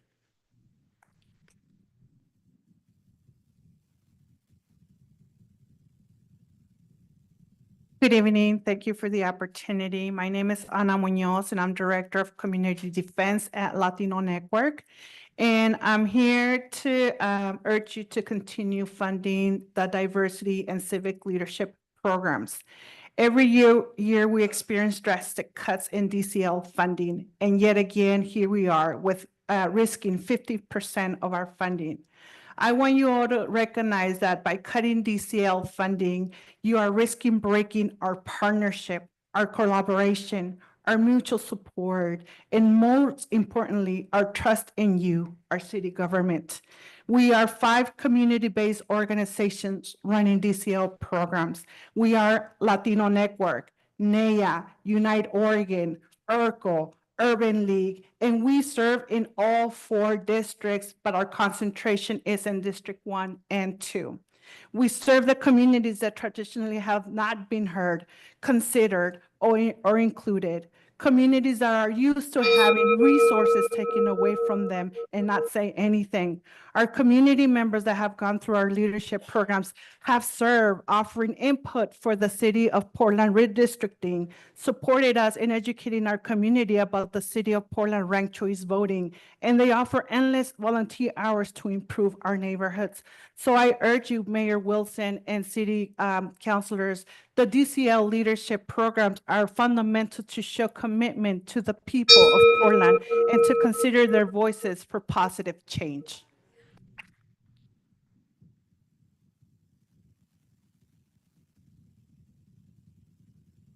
Pepper Petzing, Fletcher Nash, Madeline Carroll, Pavel Frank Reiner, Sean Solens, Eliana Nofo, Fernando Carrillo, Raziai Rishan, and Carmen Williams. You can make your way down to the front.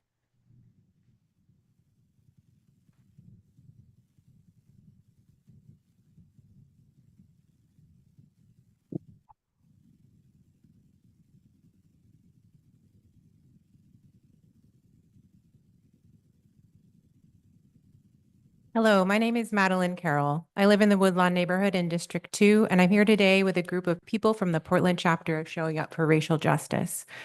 20 years ago, I moved to Portland with no expectation that I would stay long-term, but I fell hard for Portland, and specifically for North and Northeast neighborhoods. for the parks I could walk to, for the trails and bike paths, for the local music and art shows people hosted in basements and living rooms, for the kickball league and dragon boat team I became part of, for the incredible food culture, and most of all, for the people, for the diverse and amazing neighbors and friends and their families, and the sense of community and belonging that I felt right away and that I still feel today. I love Portland. I love us. And I know that love takes work. It takes being honest about the things we need to work on. A lot of people are struggling and their basic needs aren't being met. People continue to be priced out of the neighborhoods that their families built and lived in for generations.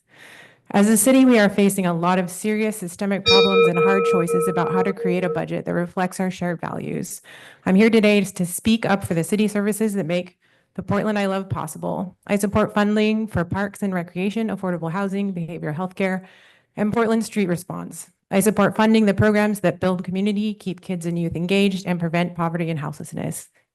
I don't support increasing funding for the Portland Police Bureau when so many vital services are getting slashed. We shouldn't rely on police to solve problems they aren't equipped to solve, like mental illness and addiction. Thank you for your time and for your service to our community.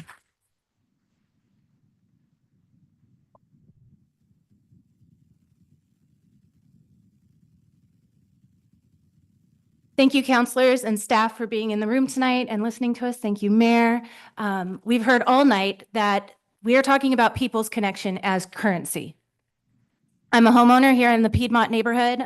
I'm a professional artist. I'm a nonprofit executive and an event coordinator. So I know the multifaceted layering of this city's ecosystem.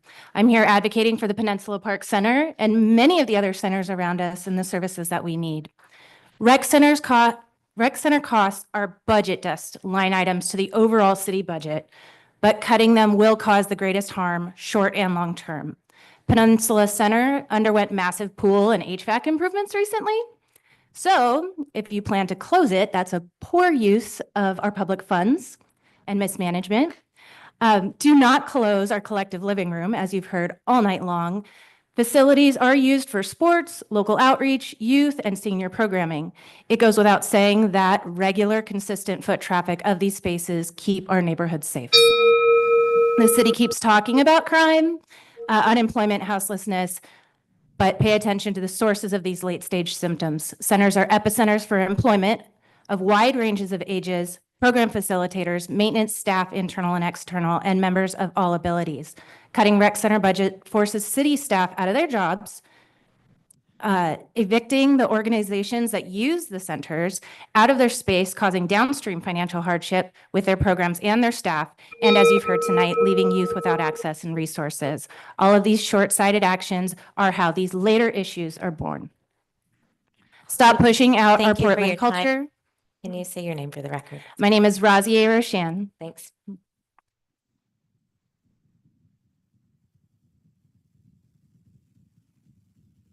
Elected officials, thank you for the opportunity to speak this evening. My name is Dr. Carmen Williams. I'm here as a voter, a community member, a 22-year educator and administrator in Northeast Portland, and also someone who is a leader in our recovery and homeless services community. In Portland, we face numerous challenges: houselessness, drug addiction, decreasing literacy rates, the list goes on. And over my time living in the city, we have thrown haphazard Band-Aids at these problems. And at times, a Band-Aid is essential. And also, determining the root cause of these issues is critical. And in our county, in our city, and arguably our state, we attack issues as though we're throwing spaghetti at the wall to see what sticks. And the lack of thoughtful, collaborative, proactive, data-driven planning is harming our neighborhoods and city. I'm here to advocate to continue to support Portland Parks and Rec services for our youth and families. I find it offensive that the elected officials I may have helped move into office would cut services to children and families. They should be the last on the list. Prevention and pro-social services and programming should not be touched. Our community centers, most notably located in our communities where historically underserved populations live, are in danger of disappearing. Summer programming where our youth can be connected to pro-social activities and sometimes wraparound supports are slated to be cut. And most alarmingly, there's a proposal to cut city-funded SUN programs in our schools. I'm not sure people understand the magnitude of these cuts. SUN programming alone gives a healthy, positive, often culturally specific connection and space for our students. There are extended learning opportunities, enrichment, frequently wraparound supports for families. SUN schools are an essential feature to making a great school great. It is a powerful prevention measure when it comes to our middle school youth. I'm here to advocate to continue all Portland Parks and Rec funding. Please do the right thing for our children and our families.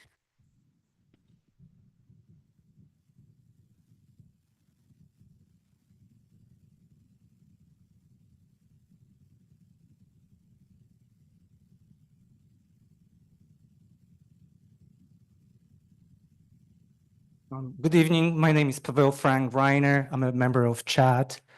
CHAD saves lives. CHAD saves taxpayers' money. CHAD works alongside Portland Freeze Response. Priority 5, lift assist, non-injured lift assist. It's as simple as getting to the call, lifting person up, placing it into the chair or onto the bed, make sure the person is fine, and just leaving. CHAD, a member of 2, took the call from engine company 4 men, kept the engine company in service, who responded to either fire, cardiac arrest, or newborn. CHAD saved life. We went even further. The person who actually needed help, she needed help to find her glasses. That's it, a very trivial call. We started working with the person to cut back on trivial calls from that person that went on daily. CHAD saved taxpayers' money. We are needed. Please put us in a city budget. We are a small team, but mighty. Thank you.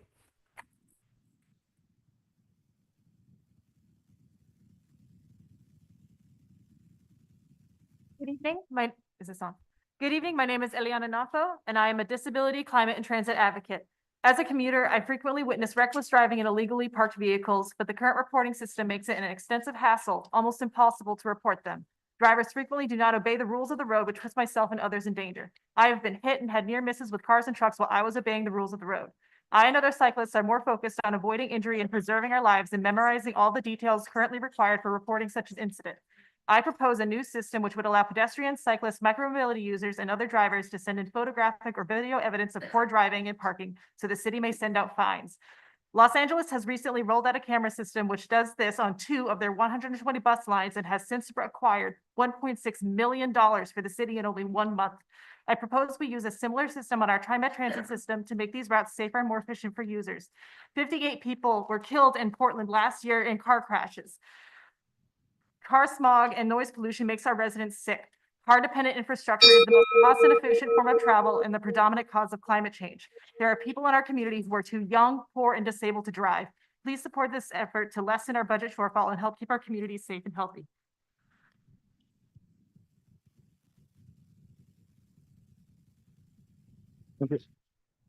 Sean Sullins, Fernando Carrillo, Elaine Block, Justin Skolnick, Deborah Messinger, Miriam Howitt, Elizabeth Lee, Aaron Badaran, and Iska Rivera.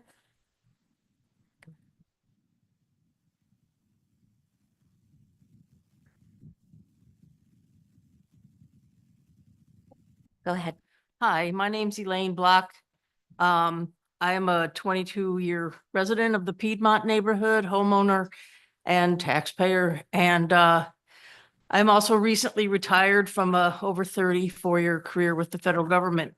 And I'm here really about the community center.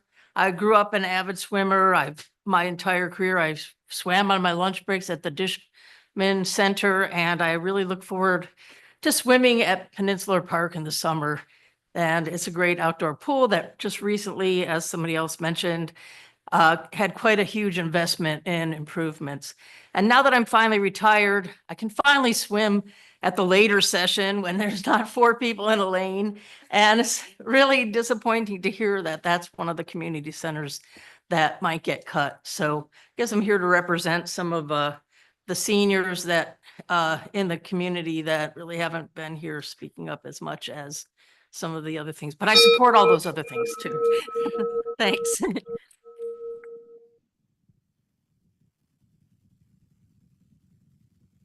Councilor Avalos, I want to remind you of the photo that I gave you. Thank you. My name is Deborah Messinger. Hello, everyone. I am speaking today on behalf of about 100 seniors and more. Although I cannot find a definitive answer online or at the community center, I do know that the Peninsula Community Center in North Portland has been put on the chopping block. I cannot find information as to whether the Peninsula Pool is included in this. First, to address the closure of the community center itself, I want to remind you that it was created in 1913 and is now an historic building. It offers childcare, an indoor park, baby toddler gym, youth teen open gym, women's and men's basketball, senior open gym, adult open soccer, plus numerous classes. It helps keep parents working, young children learning, and teens off the streets and out of trouble.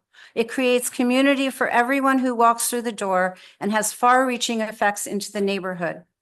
As for the glorious summer pool, counselors and Mayor Wilson, please look at the photo I have given you with 20 seniors at a luncheon. Retired and new in the area 6 years ago, I have made friends with all of these women at the Peninsula Summer Pool. 50 to 80 people do water aerobics there 5 days a week at 9 a.m. At 10 a.m., children's swim classes begin and lap swim opens up.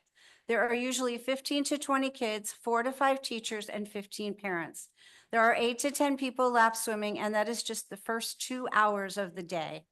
Lifeguard lessons are given there and college kids work there. On behalf of 100 seniors and more, please do not take away our joy. Please do not close this center and pool.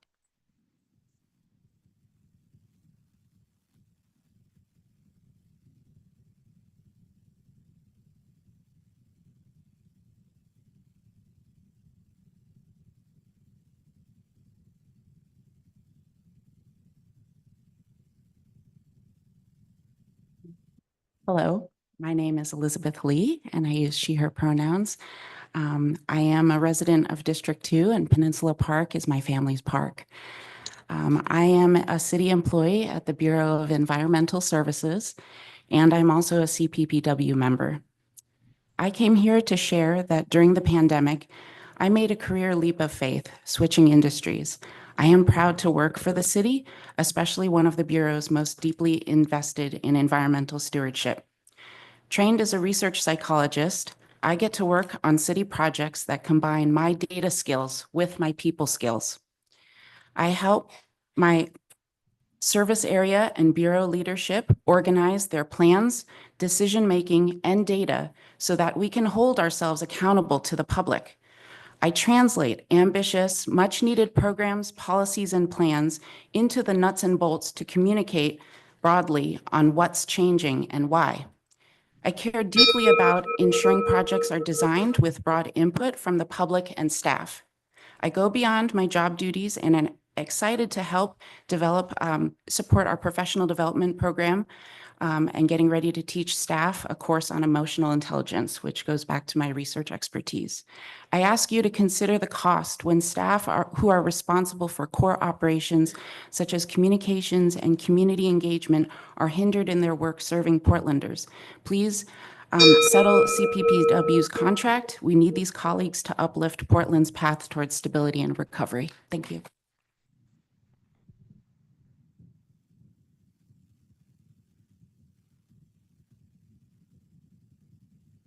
My name is Justin Skolnick. I am 44 years old. I was born 2 months before the election of Ronald Reagan. This means that every year of my life, I've watched life get worse for almost everybody.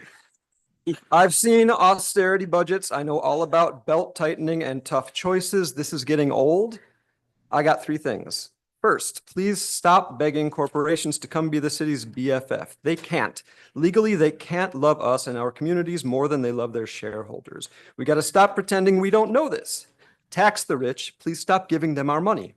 Second, we got to close streets. Give us cul-de-sacs and picnic tables. Make it so that chilling with the neighbors in our plaza on our street is more enticing than plopping down in front of the TV. Finally, it is clear from the state of our infrastructure and the last 25 years of school shootings and COVID response that this country resents kids. We got to pull a 180 and make sure that every kid grows up knowing they are loved.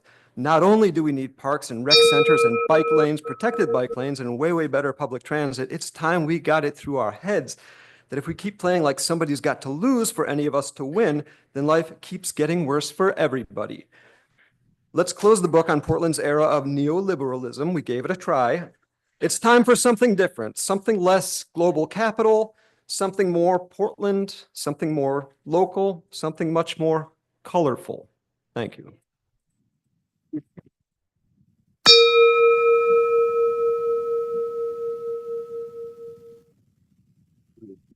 Hi, my name is Aaron Barron. My views of this are mine only, not of my employer. I've been working in the 911 system here in Portland for about 21 years. 16 years ago, we started having meetings about a concept called MIH, Mobile Integrated Healthcare. And in simplest terms, that is a community paramedic program. We broke off the agencies that were looking at investigating this. We broke off into subcommittees. We looked at financial sustainability. We looked at vending sources. We looked at development of protocols and how system-wide in the entire state we can build these programs. There was some commonalities that we discovered that we had a lot of failures with the systems and how they were being developed. Was we found that without substantial funding sources, that all MIH programs were doomed to failure. If there wasn't a revenue source or an option for billing, there was no financial ability to be able to sustain a program going. Our vision back then was a system where the fire department would run on your grandmother or your loved one, and maybe she fell, or you have a son or daughter in substance abuse, and you don't know what to do next. There's this gap of knowledge with people that we come across, that they don't really know what to do next. And this is where the chat program comes in. They are able to come in the next day, the same day, and meet with you and talk with you and point you in the right direction. And I'm already out of time, but I could go on for hours about this subject. So I hope you'd really consider funding chat, because there's a lot of work to be done.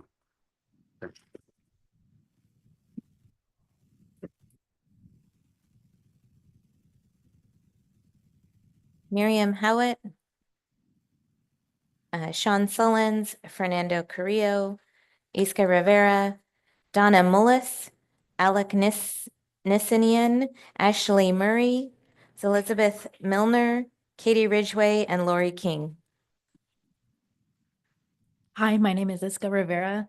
I live in St. John's. I don't currently, but 10 years ago, I worked for Portland Parks and Rec, where part of my job duties was to help sign families up for services to be able to use the rec centers. And my partner and I, we own a home in St. John's. So we don't have kids of our own, but have witnessed firsthand how important Parks and Recs are for the kids in our community. And so I just urge you to please keep those services available for our kids. Thank you.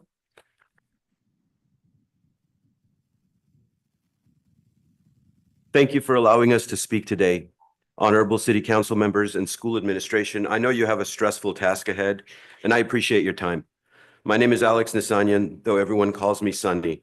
For the past 2 years, I've been a social and emotional support for Portland Parks and Rec, working specifically with children aged 5 to 7. My job is to seek out the kiddos who isolate themselves and help them join group activities and hopefully connect with other children.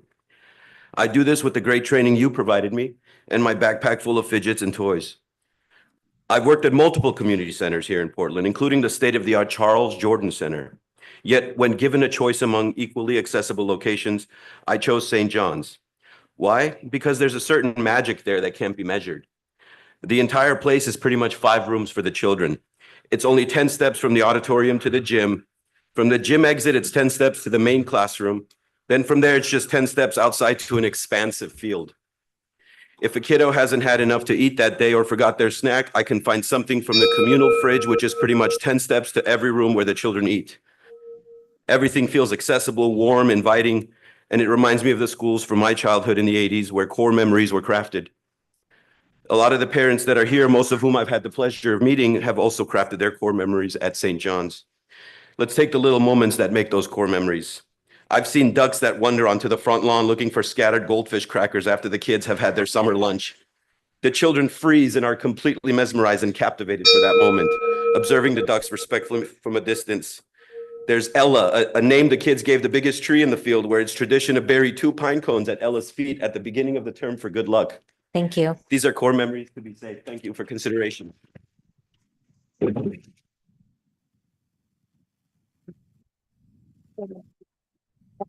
The next three folks, go ahead.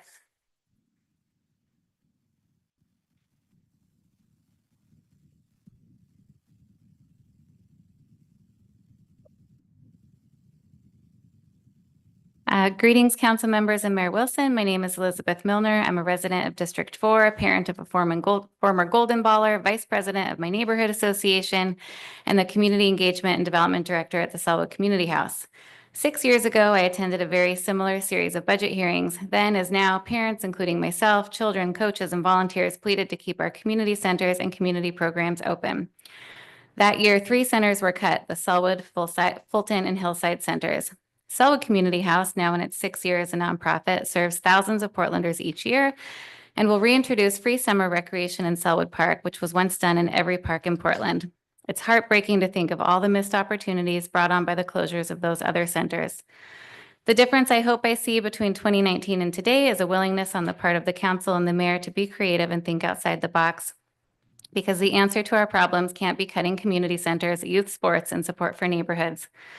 I agree with the mayor that Portland needs to think big. We need summer programs in every park and community centers in every neighborhood. And I urge you to put a parks levy forward with recreation as its primary focus, because the benefits to mental, physical, and social health of our city are boundless. In the meantime, I asked you to be creative and listen to new ideas for revenue allocation and generation. The late Portland Parks director, Dorothea Lynch, wrote in 1954, "The joy of living, the anticipation of each day is the vibrant essence of recreation. It is the thing that brings participation in the social art, recreation." We are all rooting for you to bring on Portland's upswing, where recreation is recognized as a public good. Thank you.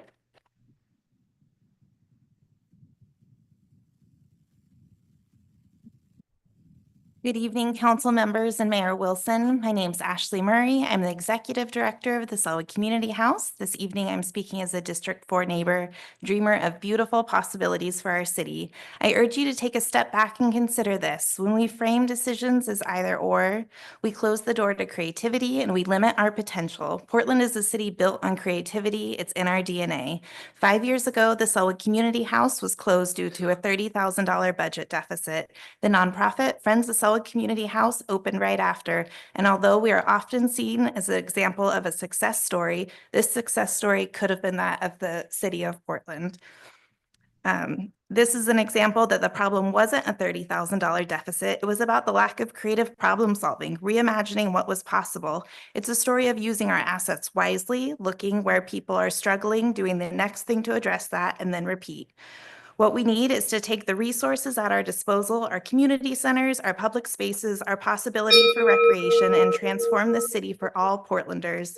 These are the threads that hold the social fabric of Portland together and strengthen civic engagement across all neighborhoods. Every single Portlander deserves a community center and recreation close to gather, connect, and thrive. So I ask you, if you're unsure how to make it work, but believe in these assets and what they do for our community, ask for help. There are people in this city who can help. Let's not limit ourselves to either or mentality when it comes to these budget items. Being creative can transform the city and be an example of what is possible. Let's choose creativity, community, recreation at its heart is a public good.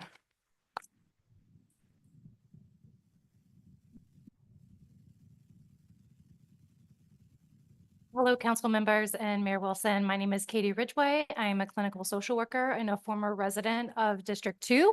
I currently live in District 4 and work for the Sellwood Community House, although these remarks are my own. So I am a mother of twins during the middle of COVID and when there was no support. I was in St. John's at the time, wandering around my neighborhood, constantly looking for other parents to connect with. At the time, the community center was really reduced in its hours as everything was in COVID. So I know firsthand what that is like when there is no community center at your disposal and how you are unable to connect with those around you. Additionally, I want to let you know that as a social worker, I've been in communities. I have volunteered with Portland Street Medicine, not Portland Street Response, not to be confused. And so I understand the houseless need as well. And there's a direct correlation between families and housing families and housing people who are on the street with having safe third spaces. And we need to support those safe third spaces in order to continue the work that we're doing. As a social worker, we need support, we need resources. You can't continue to pull people and bring social workers in if you don't have supports to do the work that you need to get done. Thank you.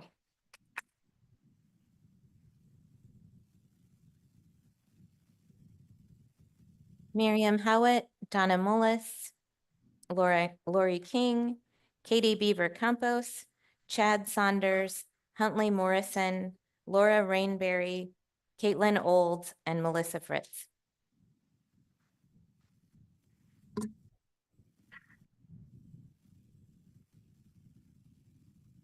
Good evening.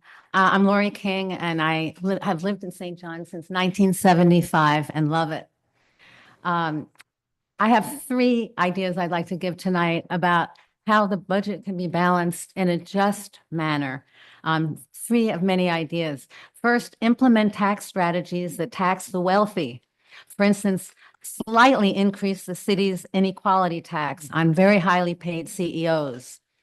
Shift Portland police functions to a fully funded Portland Street response. Please make sure the police stay away from expensive time spent not protecting, but intimidating community members. Reform and audit Prosper Portland's tax increment financing, which funnels significant government money to private developers. I know you want to create a just budget. To do it, we need bold leadership that's willing to confront the powerful.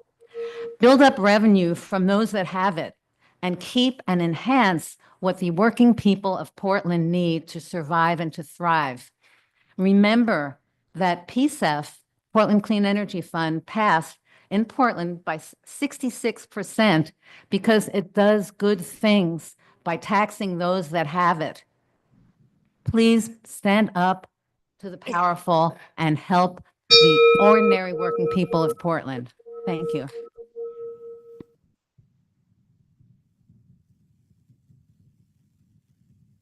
Good afternoon or good evening. My name is Huntley Morrison. I'm here on behalf of Peninsula Wrestling Club. I'm also a Portland resident. I graduated from Grant in 1987. There's been a lot of good points, so I'm just going to try to tell our story. We're a wrestling club, but we're not about wrestling. Our mission is to save kids and to actually raise adults that are highly functioning. And that's what we do. And we use wrestling as a tool. We're there 5 nights a week, almost 365 days a year.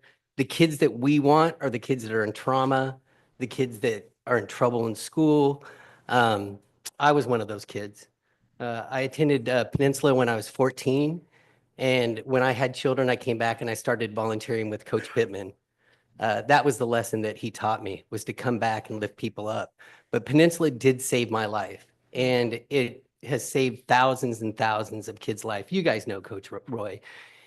It's our home. It's my second home. I am there 5 nights a week, and any night there's 30 to 90 kids. The first time, I brought my kids up there, there was another youth that was there in an ankle bracelet, and that's what we want, and that's what we do.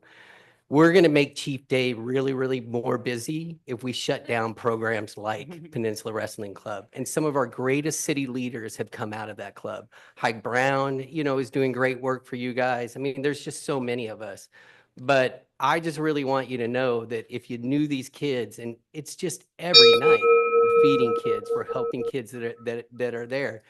But that's our home. And so if you close that park, you close that club. And that's been there since 1971. Thank you. And I'm sorry. Yeah, thank you.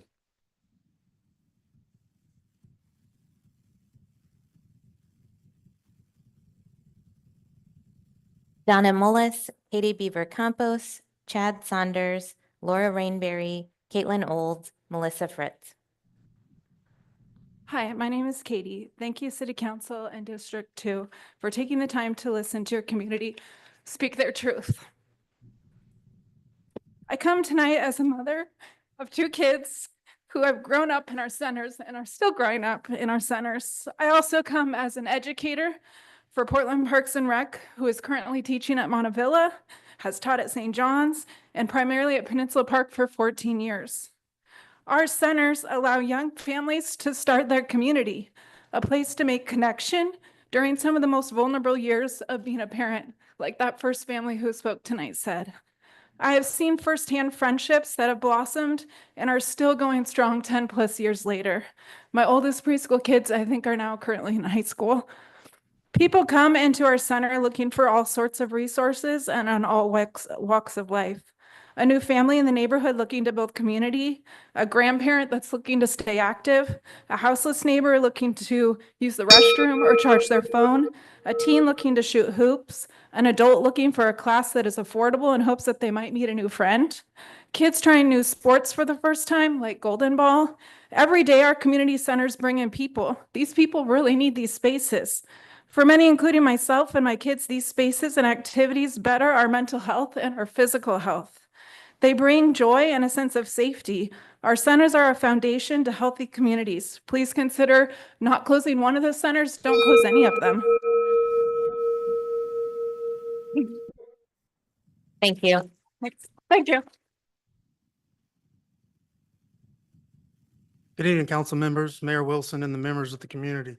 My name is Chad Saunders, and I work for the CHAT program in the city of Portland. I'm here tonight to speak about an important issue that affects our community, the issue of an overburdened pre-hospital system. Over the past few years, many residents in our area have voiced concerns about the poor response to the EMS system. Specifically, we have seen an increase in call volume, delay in care, and an inability to meet the response requirements of a large metropolitan area. I'm requesting that you support that the city council considers permanently funding the CHAT program at this current level. Supporting CHAT brings private sector funding to the city, and by doing this, we can save the city money and taxpayer costs. EMS staffing and operation costs of the fire department, we save the city more money than we cost, thus increasing the safety response to an overburdened system. Studies from other cities have shown that when single-role first responders are implemented, it leads to a positive outcome, such as reduced burden on the fire departments, a reduction in reoccurring high utilizers, and an increase in community engagement. Furthermore, residents and patients have expressed their support in this initiative. With over 12,000 calls and 30% diversions from the emergency rooms, our CHAT program is very small and mighty, as you've heard. I urge the council to take this issue seriously, take the necessary steps to add this successful program to the budget, permanently fund the program. This is an opportunity for us to make a tangible difference in our community. And I believe that with your support, we can create a safer, more vibrant environment for everyone. Thank you.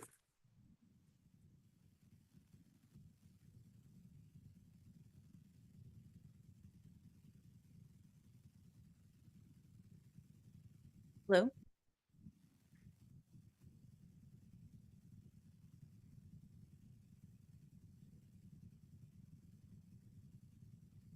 My name is Caitlin Olds. I'm a 15-year resident of District 2, and I'm the North Zone Carpenter for Portland Parks and Rec.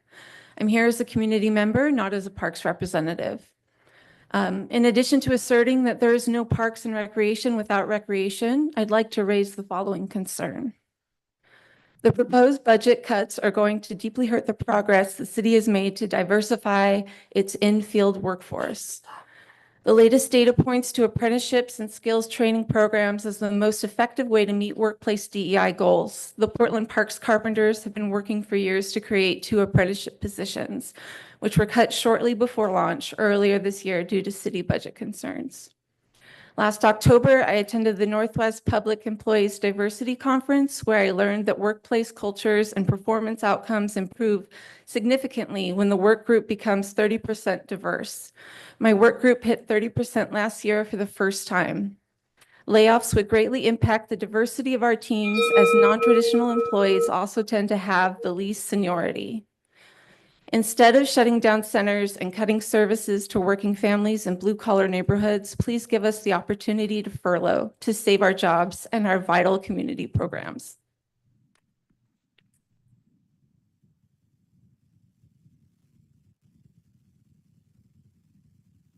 Laura Rainberry, Melissa Fritz, Stephen Sang, Tim Lorton, Quinn McCarthy, Don Carlos Rodella, Nancy Champlin, Maya Spencer, Dana Fox.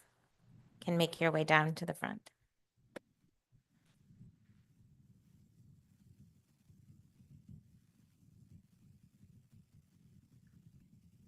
Hello again. Good evening, counselors. My name is Stefan Sang, and I work at the Immigrant and Refugee Community Organization and am a resident of District 2. I'm here to testify on behalf of the Diversity and Civic Leadership Program. DCL is a program through the Office of Civic Life with aims of uplifting historically excluded communities and public decisions through leadership programming, increasing community capacity, and establishing novel methods with which to engage city officials. This program, since its inception in 2006, have graduated over 500 people in their respective leadership programs who have gone on to establish their own organizations, serve on advisory bodies, run for public office, become advocates for their communities, connect with different Portland City bureaus, and find themselves in many roles in public life. The Government Transition Advisory Committee recommended in their final report to City Council that you improve community participation in City Council decision-making and encourage, facilitate, and solicit diverse perspectives and lived experience in decision-making processes and meaningfully include communities historically left out of City Hall decision-making. In my opinion, this is a direct reference to existing work that DCL partners NEA, Urban League, Latino Network, Unite Oregon, and IRCO have been doing. These organizations, along with the CBOs we've partnered with, recommend leaders for these advisory boards, provide voter education, among other public functions that the city has asked for in service of reaching our communities. I fear that the proposed funding cuts to these programs will recreate the exclusionary systems that we fought so long to reform. Investment in these programs improve the diversity of voices through richness of lived experience and Thank community you. wisdom. Thanks for Please your time. maintain the current level of funding for DCL. Thank you.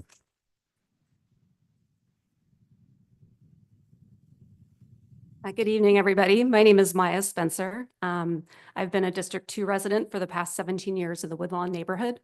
I also am a city employee it'll be 20 years this June. I love public service. I'm very grateful to be able to do it. Choke me up there, Councilor Avalos. Also, I'm a proud member of our city's newest union, CPPW. But I'm speaking here tonight as an individual, and it's strange as a community engagement person. I'm usually behind the scenes, so this is unusual for me to speak up and take up space, but I think it's important. I want to remind council that of a quote from President Obama. He once said, "A budget is more than just a series of numbers on a page. It is an embodiment of our values." And luckily, our council before you adopted really incredible city core values in 2020. And it wasn't just a fad like many things of 2020 around racial justice. These are values that come up every day in our work. I center them in my work. It helps me make decisions. I hear them in city trainings. And the top two, and it's not just because of alphabetical order, but the top two are anti-racism and equity. So I have a couple asks for you tonight. Is first, in every step of this process, ask yourself, will this move us closer to being an anti-racist organization because we're far from being one yet? Or will this move us farther away from that goal? And so think about things like youth programming, programs that give youth, particularly people of color, low-income kids, their first jobs, and environmental education, sports, all these things we've heard about tonight. Where does that move us on the needle towards being an anti-racist organization? Because that's what I ask myself every day and how I spend my time. The second one is think about engagement. This year, the budget advisory committees went away. I don't know why. I didn't quite hear. I used to facilitate them. And that was one way that unions and other public members were involved in the process earlier. Thanks for your time. Thank you. Yes, and again, we need a contract for CPPW. Okay, go ahead.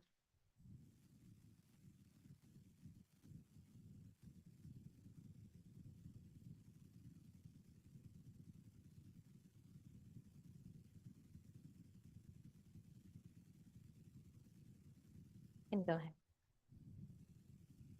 Hi, my name is Don Carlos Rodella. I grew up here in Portland. I went to Madison, it's McDaniel now.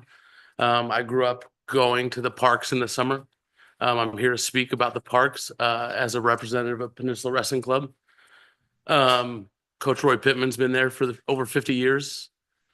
He's impacted the lives of over like 2 million kids across the state. We've have Olympic team members who've come through that gym, college national champions, academics, leaders. Coach Pittman has always been in partnership with the Portland Police in different capacities. We used to run a tournament that was a memorial for Officer Zimmerman. I don't know if anyone here remembers him. Coach Pittman preaches the values of Portland Parks. He was a director for Peninsula Park. This city believes in parks. Our kids go. I sent my kids to the park safely every summer. I was sent to the park in the summer. I used to do GIMP in the park. I used to, rent a rubber ball and throw it at my friends. The parks are for Portland, and I don't know about the first half of your list on the survey I was given when I got here, but everything on that second half of the list will be adversely affected if you close parks. The city runs on parks at nighttime. Right now, after I leave here, I'm going to go over to Peninsula where the practice is happening. 5 nights a week we're there, and every weekend we're at some tournament. There's 100 kids safe right now at Peninsula. So Thank you.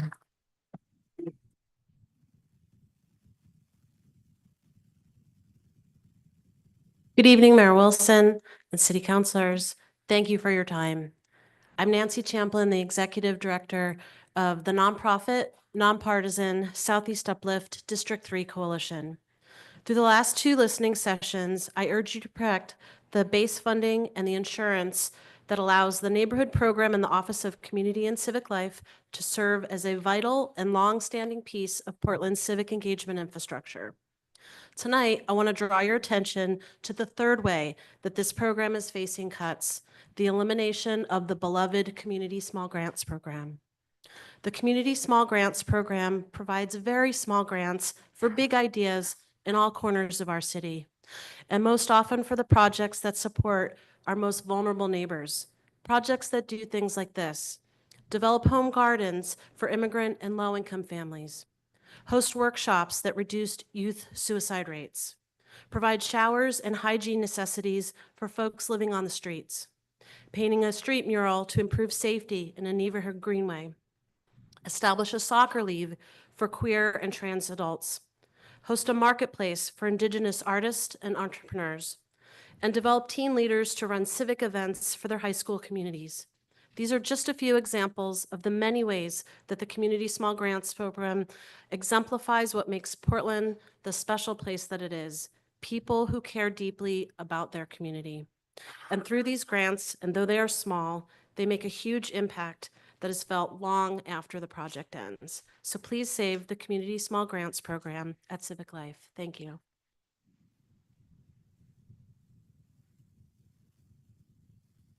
Hi, my name is Tim Lorton. I'm here to represent my kids, my 3 kids who have grown up using the St. John's Community Center. We've been in ballet and gymnastics and preschool, all sorts of things. And I appreciate you showing up for us today. And you asked us to show up, and we did. And there's actually another room full of people, not just the people in here. So just ask you not to cut the community center. It would be disappointing. The St. John's Parade, which is held every year, ends at the community center, which I think would be really unfortunate and ironic, because you come to that parade and ask for our votes, and I think that'd be a poor service of us. That's it.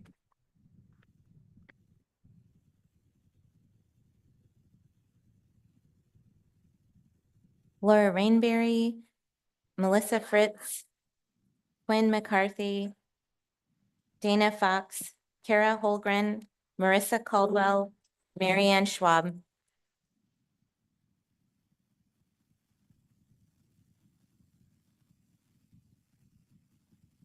Go ahead. Hi, I'm Dana Fox from District 2 in the Overlook neighborhood. My wife Alice and I moved to North Portland because, as everybody sitting here knows, Portland is a wonderful city. A renaissance can happen. We're going to have to lay the groundwork. I want to thank this city for having this forum, and I wish Mayor Wilson and all of you councilors all the luck in the world, because you have some hard decisions to make and you know a lot is riding on it.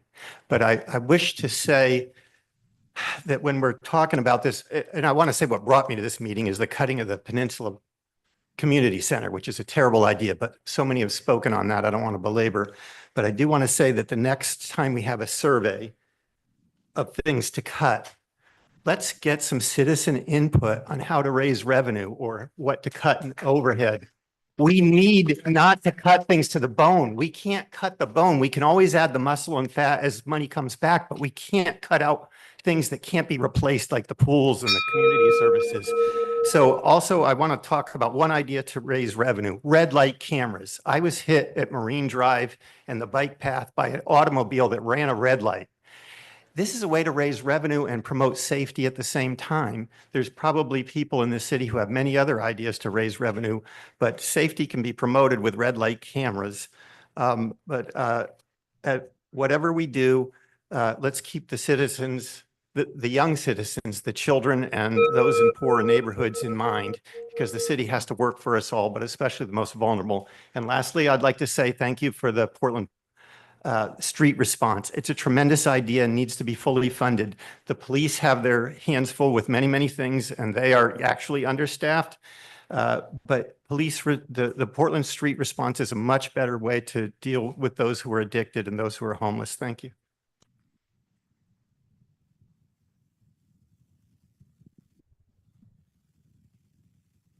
My name is Quinn McCarthy, and my daughter attends preschool at Montavilla, ballet and gymnastics at St. John's and Peninsula. I'm opposed to the proposed cuts for Parks and Rec, to community center closure and cancellation of summer camps and SUN programs. Recently, the City Council voted on leasing extra office space for District 3 councilors and their staff in their home district at close to $700,000. They will still retain their City Hall offices, by the way. This was in addition to voting to approve $4.6 million in January to add additional staff to the mayor and each councilor's office, by the way. That $4.6 million could have covered almost all the proposed cuts to the Parks and Rec programming with regards to closing a community center, fully cutting summer programs, canceling SUN school programming. The proposed savings for these three, if Montavilla Community Center closes, equals about $4.8 million. And that $4.6 million you approved for staffing only covers staff for half the year. There are more counselors now, so there should be less work for each of you. Why the extra staff and offices? I lived in Japan for several years, where civic leaders take pride in their frugality where their own offices are concerned, as they want to be viewed as responsible stewards of public money. You appear unconcerned with such optics. When you debate whether or not to close a community center or take after-school programs and summer camps off the table, consider whether or not voting on that 1 to 3 extra staff members for yourselves was worth depriving those children of that experience and those parents of the childcare they need. You are here to serve the people of Portland. Until you can show us that you serve us before you serve yourselves, you don't deserve more staff. You don't deserve more office space. Show us that you're more concerned with the people than your own comfort, and then we can talk.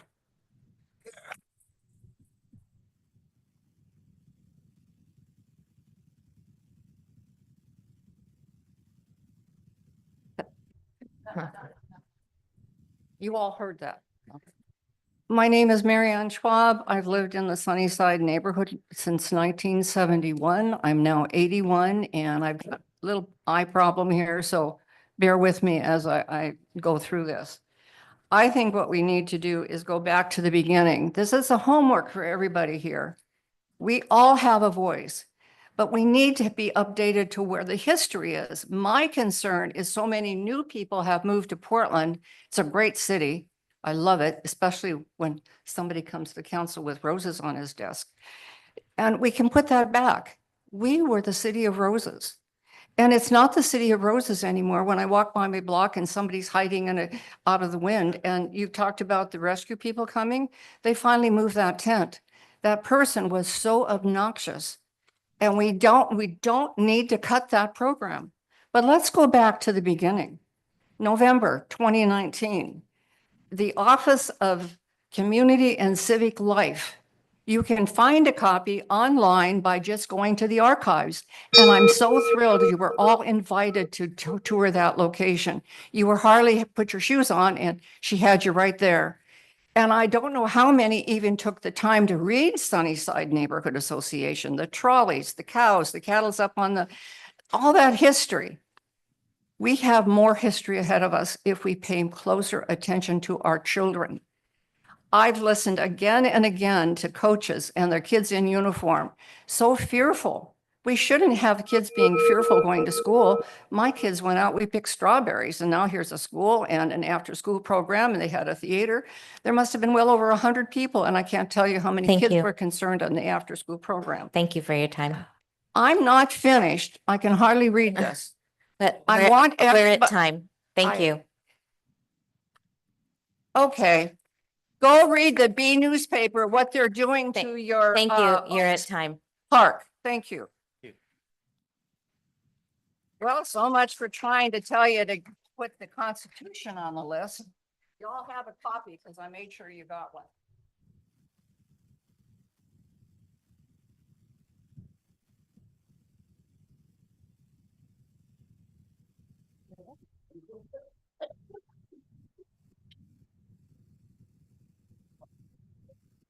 Okay. Thank you. Go ahead. Hi, my name is Marissa Caldwell. Oh, can you speak into the microphone? Yes, there. Is that better? Yeah. Okay. My name is Marissa Caldwell. I am a single mom of 3 boys, and I depend very heavily on the St. John's Community Center in order for me to work and provide. And closing this would be absolutely devastating and leave a lot in question. My boys get a lot of opportunities through the community centers. They do chess, skateboarding, basketball. They build friendships. They do taekwondo. The staff there take care of my children like they're helping raise them. My boys wrestle for Peninsula Wrestling with Coach Pittman. And over there, they don't care if you're good or not good. They don't care if you're the financial status. They just let them wrestle. And if it wasn't for the community centers, my kids wouldn't get to do sports. I depend on scholarships and stuff in order for my kids to do activities, as it's only me. In Sun School, they do Sun School as well. They get to do things like fencing and mountain biking and go to parks and do things while I'm at work that I can't normally provide them with. Please don't cancel sports or the community centers. They're all very needed. There's other single parents who need them too.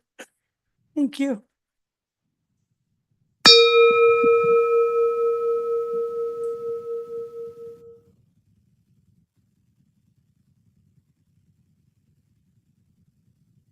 Kara Holgren. Last call for Kara Holgren.